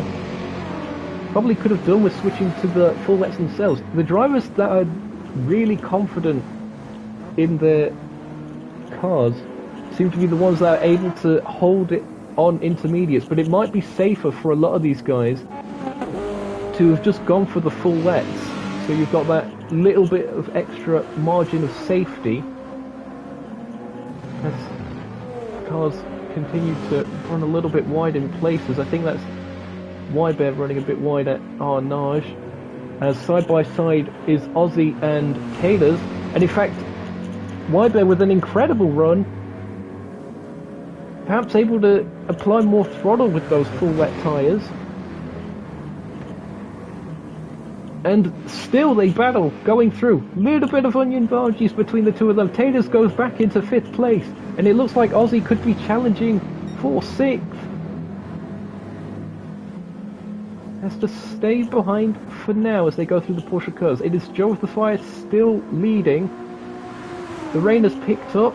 You can see the aquaplaning marker in blue on the bottom left of your screen. So Joe's still able to hold on to it despite the conditions clearly getting worse. Octavian, the extra downforce in that Subaru will be helping them a little bit. We've got Banana Josh, the engine over that rear axle, with it being mid-engine, that will be helping them for traction. Sarthe in 4th. 5th place is Taylor's as it stands. Weber in 6th. Ozzy in 7th, looking to challenge again. Are they able to get something done? Look at this! This is incredible stuff. And the marbles that are built up as well. That is going to be like ice out there. Ozzy looking to the inside. Weber leaves space on the inside for them. Stays ahead. Have no idea where to look for all of this mayhem. Let's check in on some of these. Widow is in 8th. Sakura's down in 9th on their alternate strategy compared to the leaders. I think the ones that are still on intermediates are just hoping at this point. So I mean, they can't pit because they would come out behind these guys, surely. They would have lost that much time.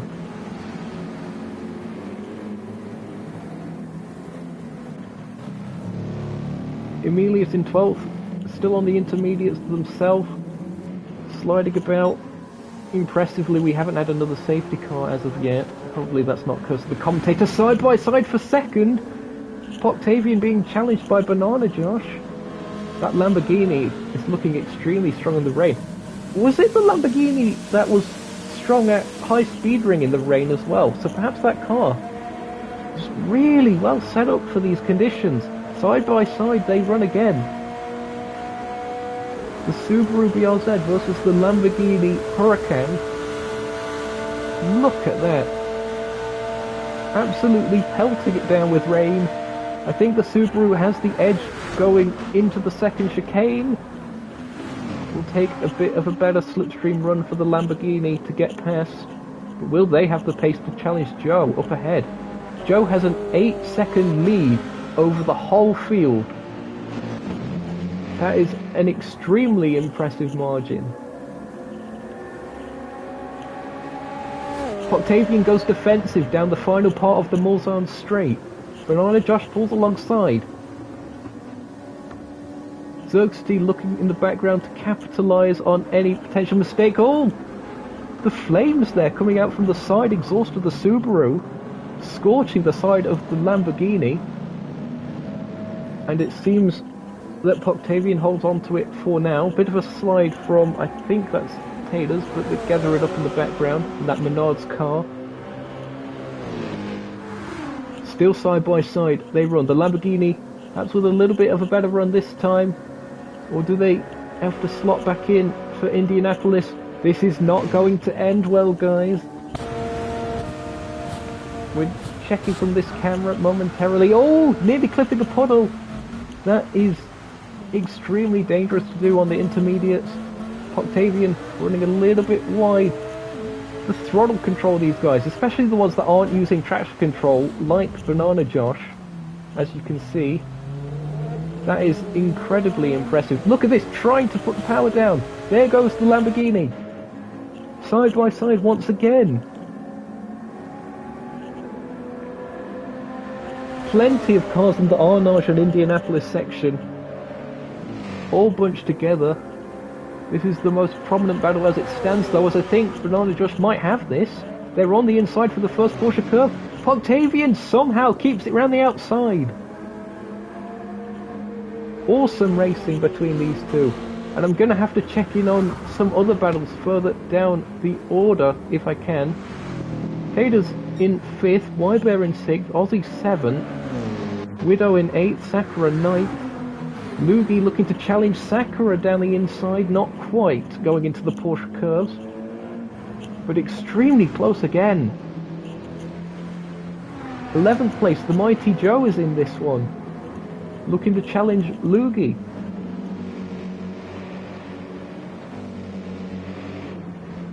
Awesome stuff. Sideways they go.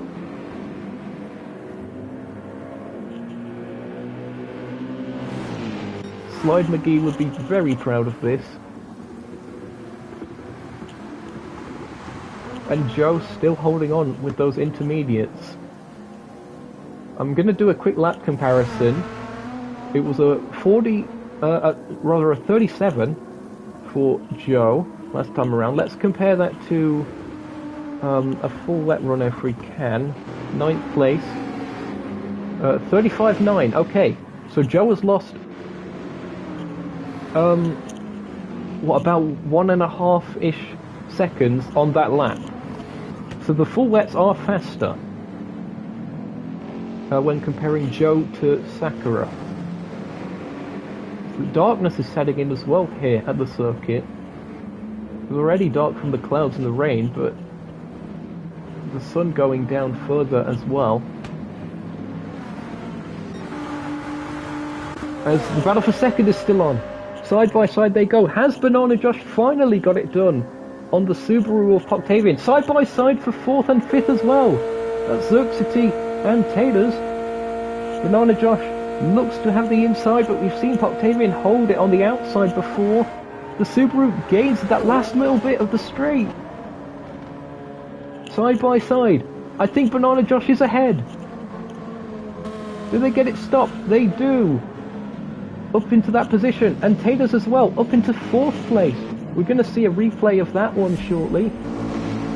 Here it is, look, side by side between Taylor's and Xerxes.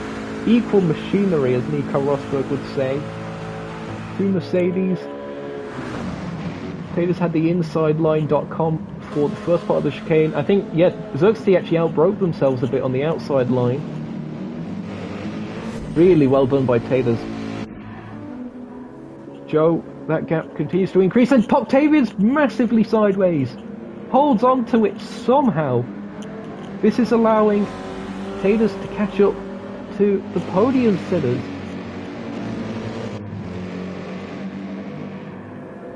Look at that. 1.8 is the gap, and it's closing between Octavian and Taters.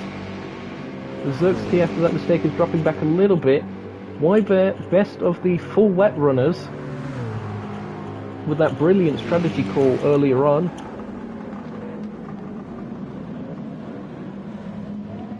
And Widow closing in a bit though. They are in 7th place as it stands.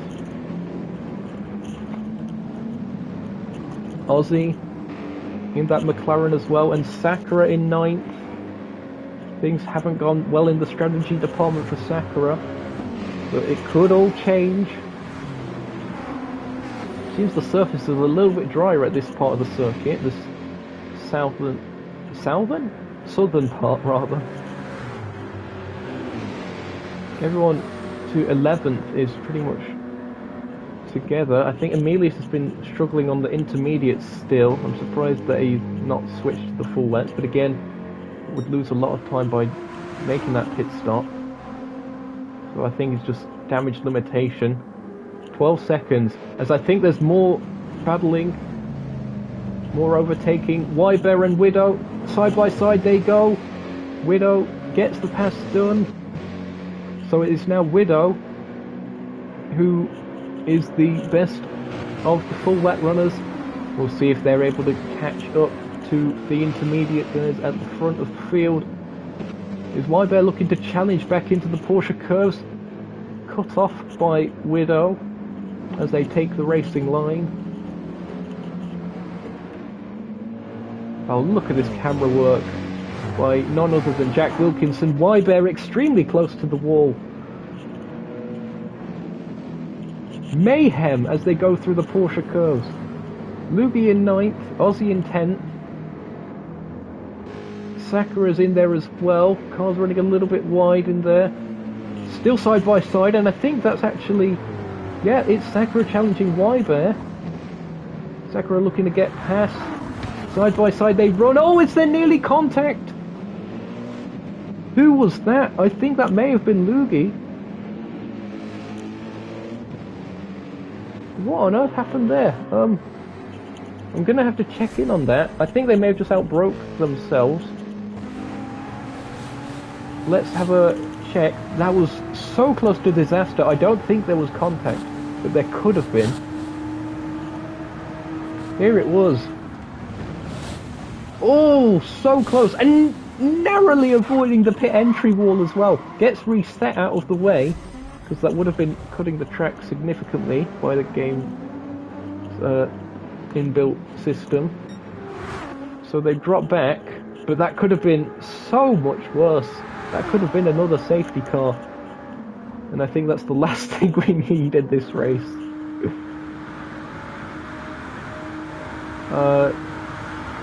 No windscreen wiper for Joe. That's interesting. No more rain, it seems, at the Mulsanne Strait, at least the northern part of it. Are the conditions going back to the intermediate runners?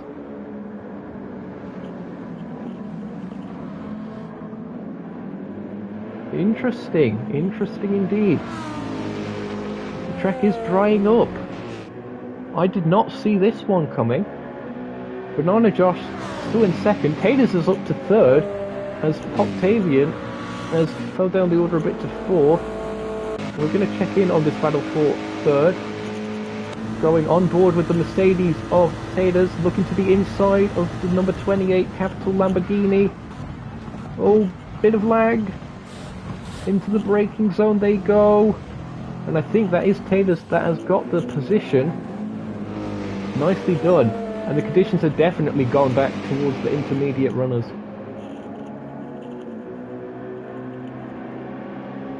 Thing is though, if I'm on the full wets at this point, you still don't want to pit because you're going to lose a lot of track position.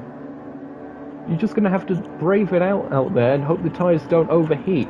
Start looking for wet parts of the track, as there's contact into the braking zone for Mulsanne Corner. Thankfully, Taters doesn't end up in the gravel trap from there. That's allowing Octavian to close up though. Oh, side by side again! That Lamborghini gets a fantastic launch out of Mulsanne corner. And gets back into second place. Will there be a counter-attack going towards Indianapolis? We're about to find out. Taters may have let off the throttle a little bit to get another slipstream run. Oh, Taters! They've ran wide!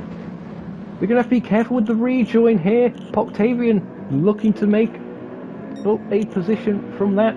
They're all bottled up, and this is allowing Xerxes to overtake Poctavian. Not quite. Taters goes wide. Side by side, they are with Poctavian. And Xerxes looking to challenge as well. It is 3 wide as they exit Arnage and down towards the Porsche curves. Back to 2 wide. Poctavian's down to 5th. Xerxes up to 3rd from all of this squabbling. Banana Josh has disappeared up the road. He's saying, thanks guys, I'll be leaving. That is awesome stuff, and it is Taters that retakes 3rd place, Xerxes 4th, Poctavian 5th as they go into the Porsche curves. If you're enjoying all this action, you have to leave a like for this. Consider subscribing for future races on the channel as well. This is the Capital GT Championship, live on Nookshot Media. It is the Michelin Grand Prix here at Circuit de la Sarthe in France. Side by side, Poctavian and Xerxes. Poctavian to the inside. Oh, massive sideways moment. In they go. Banana Josh into the pits. What's this? They're on intermediate. They've miscalculated the fuel. They didn't take any fuel when they made their pit stop earlier. It can't be time for slicks. Not now.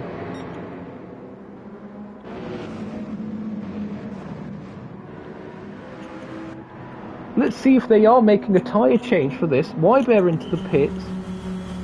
That might be for fuel as well. Emilius as well.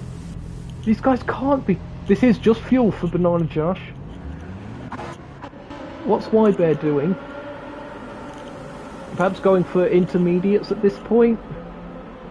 It's raining heavier again in the pits. Impossible to judge. Is this fuel? It is tyres. These probably are going to be intermediates then. And he did need fuel.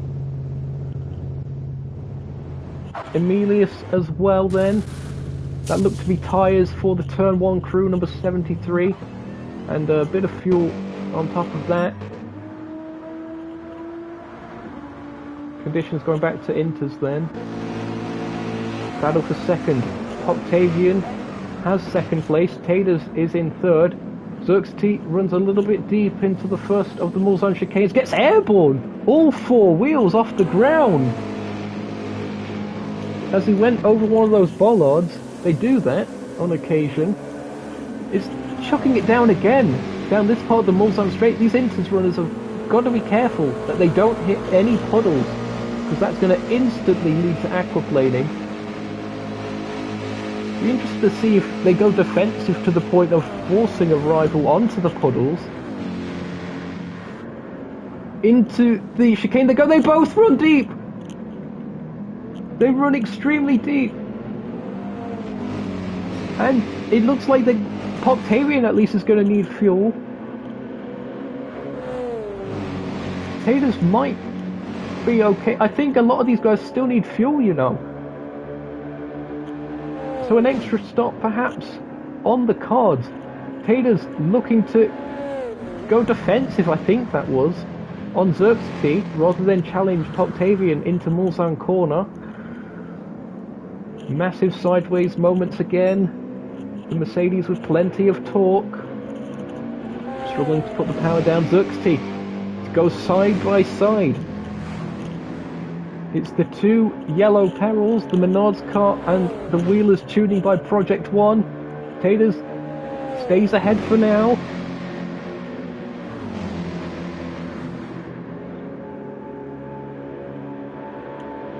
Going into Indianapolis, it's going to be close.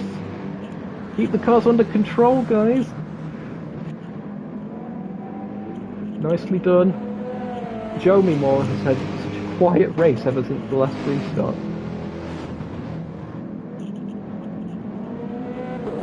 Truly a one of the Joe moments of all time. Widow in 5th. They're on the full wets, remember, after making that stop. Conditions, difficult to tell whether it's going towards them or away from them. Someone has span on the back straight. Who's that? That's Emilius. Emilius went for softs.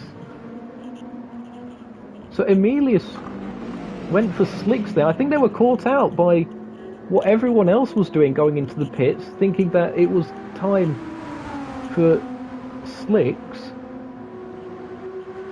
That's Emilius out of the race.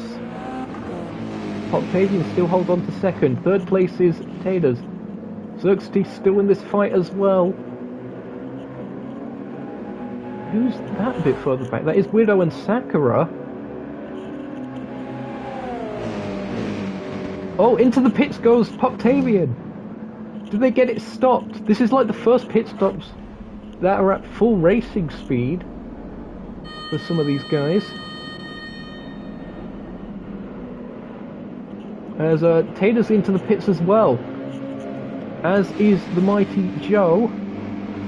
Now where will these guys rejoin? Loogie into the pits as well. They needed fuel.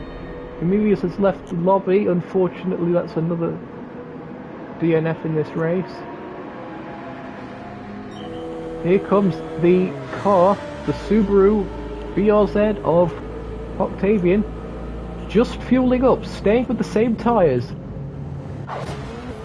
Interesting call. Got to be careful on pit exit. Pit exits are being off the racing line, of course, for safety. They don't have the advantage of cars every lap going across them, so it tends to stay wetter compared to the racing line of these circuits. It's extremely difficult to keep traction, especially when going from rain to slick tyres. Seeing cars spin out in the past on pit exits. Not an issue at the moment though. You can visibly again see the racing line, drier than the rest of the circuit. So Octavian rejoins in 7th. Joe still has... what's amazing to me about this is he's also not having to do another stop for fuel. So Joe has got these settings absolutely spot on. As Dominic Kubinski has re-left the lobby, I think they were just here spectating. Apologies so much that I haven't been able to watch any of the chat in the live stream, but as you can see, plenty of things going off. Be sure to leave your predictions as well for the final stages of this. It looks almost certain like Joe's going to win this, but everywhere else, I have no idea. Widow's going to have to come in at the end of this lap for fuel. They've miscalculated this. That's another thing, is in these wet conditions, because your throttle use isn't the normal, it can play havoc with your fuel calculations. And I think that's also what's catching some of these guys out. So Xerxes is in 2nd place. They've still got 2.5 laps to go in this. Widow runs wide. And side by side with Sakura. Sakura manages to get into 3rd place. Widow slots in behind. We're going rear wing cam on the Lexus of Sakura. The Mercedes goes alongside again. There you can see. And gets ahead.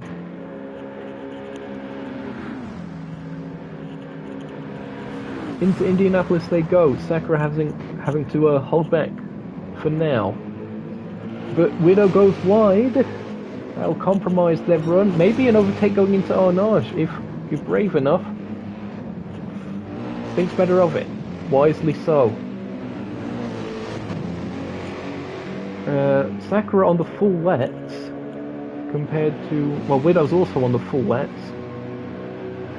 So neither of these cars are in prime condition for these conditions. Again, using the same word twice in the sentence. Typical me. Oh well. But they're going to have to start searching for wetter parts of the track. We could also see, because they have to pit anyway for fuel, them switch to inters. Just while you're in the pits, you might as well switch tyres depends where they're going to rejoin and if they'll lose further track position. Banana Josh is on intermediates. Do they have enough fuel to get to the end? Tricky to call. They'll be using more fuel now the track's drier, because you're on throttle more. Not being as cautious. Oh! Bit of a mistake there from Aussie, who just caught as the top 2, 3 and 4 there go into pits. Octavian goes past Aussie. Octavian, I think, is going to be the car to watch in all of this, to see where they rejoin in relation to those that are pitting.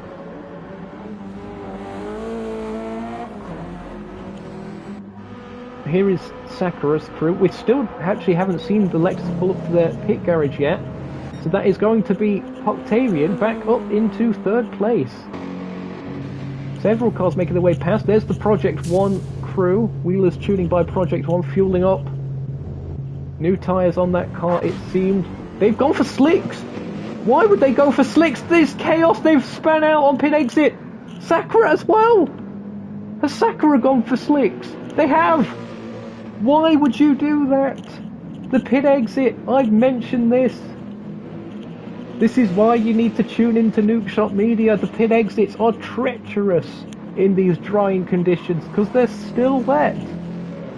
And Sakura down to 7th. And the conditions are still extremely sketchy. The racing line might be dry enough just for slicks, but any slight mistake and you're off the racing line and heading into a gravel trap or a barrier or hopefully not a grandstand, but you get the idea. That is an insane call. I don't know how they wouldn't have thought of that. We're probably hoping that it pays off later on. Joe, meanwhile, 38 seconds is the gap that Joe has through all of this. Luigi has left the lobby. I don't know what's happened there. That might be either a disconnect or an intentional quit. Unfortunate to see either way. Wybear and Xerxes side by side, going into the first of the chicanes. Xerxes gets the position, and now, with just 10 cars remaining, everyone is scoring points here. It's the top 10 that get points. There was going to be cars that didn't get any, but now that there's been some DNFs,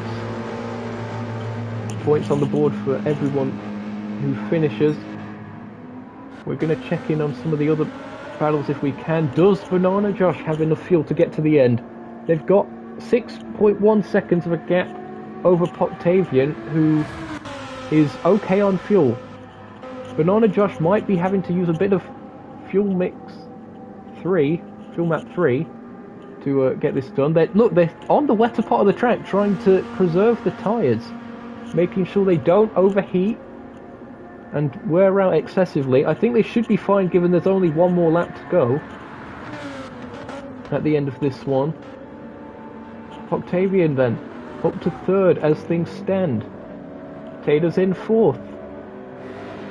Aussie 5th. Widow in 6th. 7th place for Sakura. Mighty Joe is in 8th. 9th place for Wybear, and Xerxes, who has Xerxes made a bit of a mistake? I think they were ahead at one point. Oh, they were on slicks. They were all the cars that switched to slicks. So, apologies if we missed that, but that'd be my guess as to what happened there. Because I think it was them that got ahead of Wybear. It was either that or the Mighty Joe. Apologies for my memory not being too good for that. With the track in these conditions, maybe we'll see a new fastest lap of the race on the final lap, but it's going to be extremely tricky because you don't want to push it too far. Joe currently has the fastest lap of the race. There's our race leader. Side by side was that for 6th place. It looked like Sakura may have made an overtake on Aussie. Here we see a replay of what happened here. I think Sakura's still got a pit for fuel. Aussie was off the racing line, knew probably they couldn't really fight that one, and picking his battles. So 7th place at the moment for Aussie.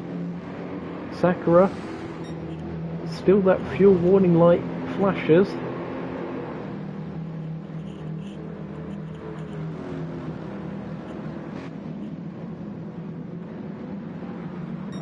It is looking more and more like Joe is going to secure the championship.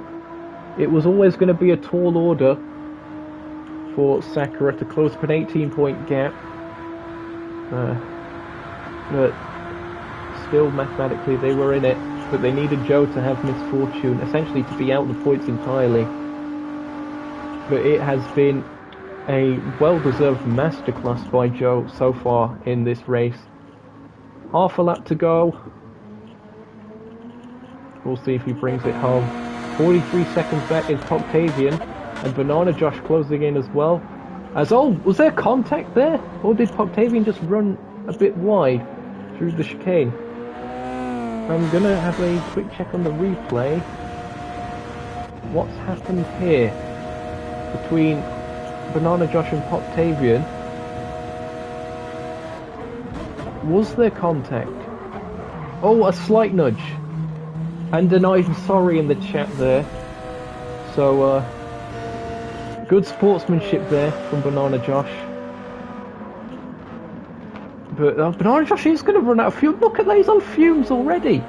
And he's still got so many flat out sections to go. He's going to be mixed 6. Surely.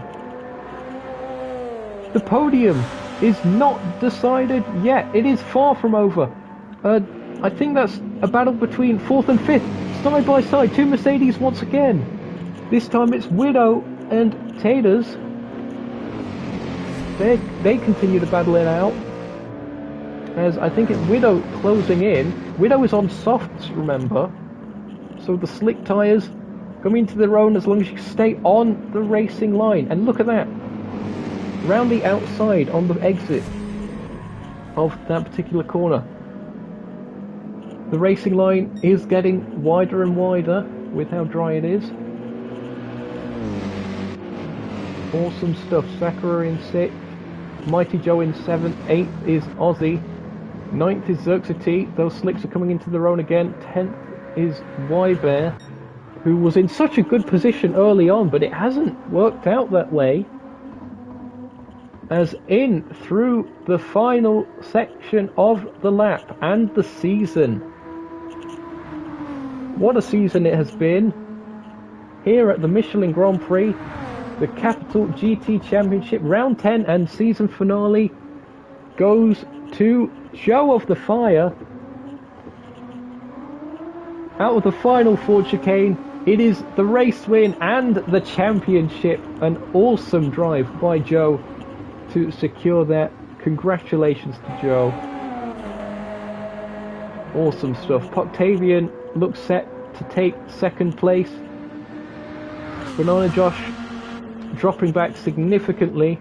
They're on fumes as there's some more position changes going on here. I think that's Sakura getting ahead of Taters. Taters is out of fuel. Taters is out of fuel. Does Banana Josh make it home? Here comes Octavian into the Ford chicanes for the last time. They are going to make it. I think Banana Josh has ran out of fuel here. Do they have enough momentum to get to the line? Where's Widow? Widow's closing in. They're on slicks. I don't think it's going to quite be enough. I think the Lamborghini's got this. And he does. Banana Josh takes a podium for the final race of the season. Widow is denied. The slicks not working out in the end in order to catch up to the podium. 4th place for Widow. Sakura in 5th. Xerxity making his way through the Ford chicanes. Will take a battling 6th place for Wheelers Tuning by Project One. 7th place goes the way of VDE on their debut with the Mighty Joe and Aussie as well, and the other VDE McLaren taking 8th. Y-Bear has taken 9th as they make their way towards the line, and that was because of Taylor's running out of fuel, unable to challenge. They're going to come home in 10th place.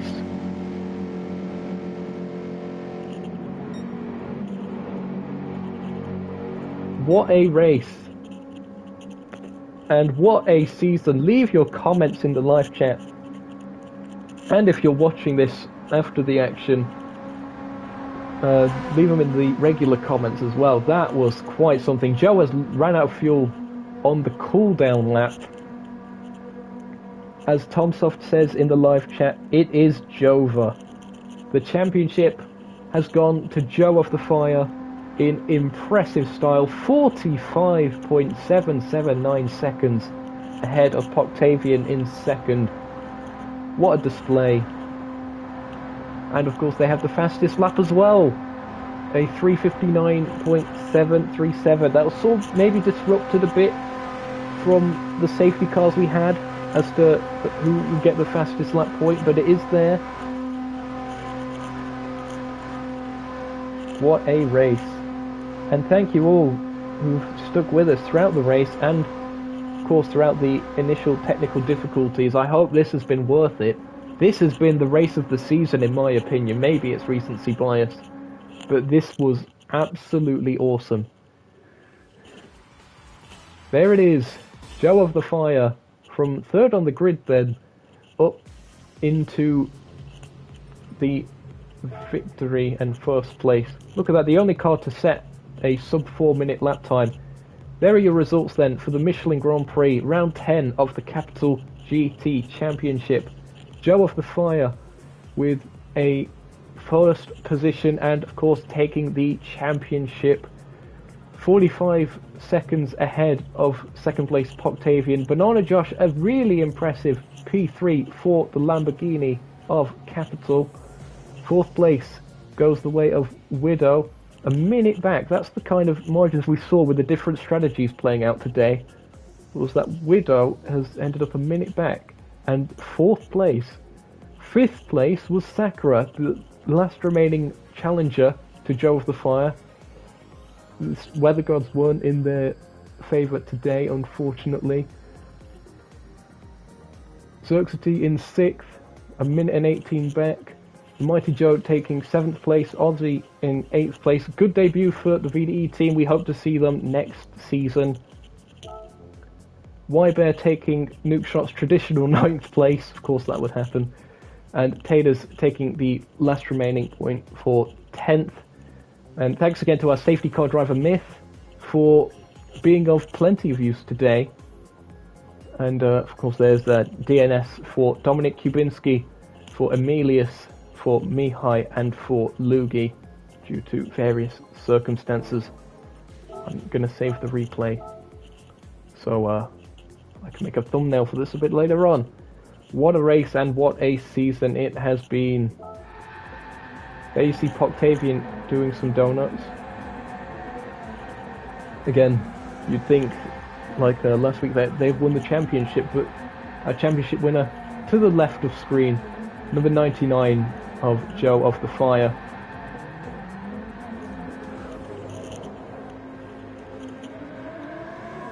What a race, what a season. Thanks again to the Capital GT Championship for having me as the commentator for this series and having Nukeshot Media as the broadcast partner. It has been a pleasure, and I hope my race directing was tolerable. So from all of us here at the Nukeshot Media Broadcast Centre, if you've enjoyed the race, be sure to leave a like, consider subscribing for more action in the future. I've been Zokyo of Nukeshot Media, and we hope to see you there.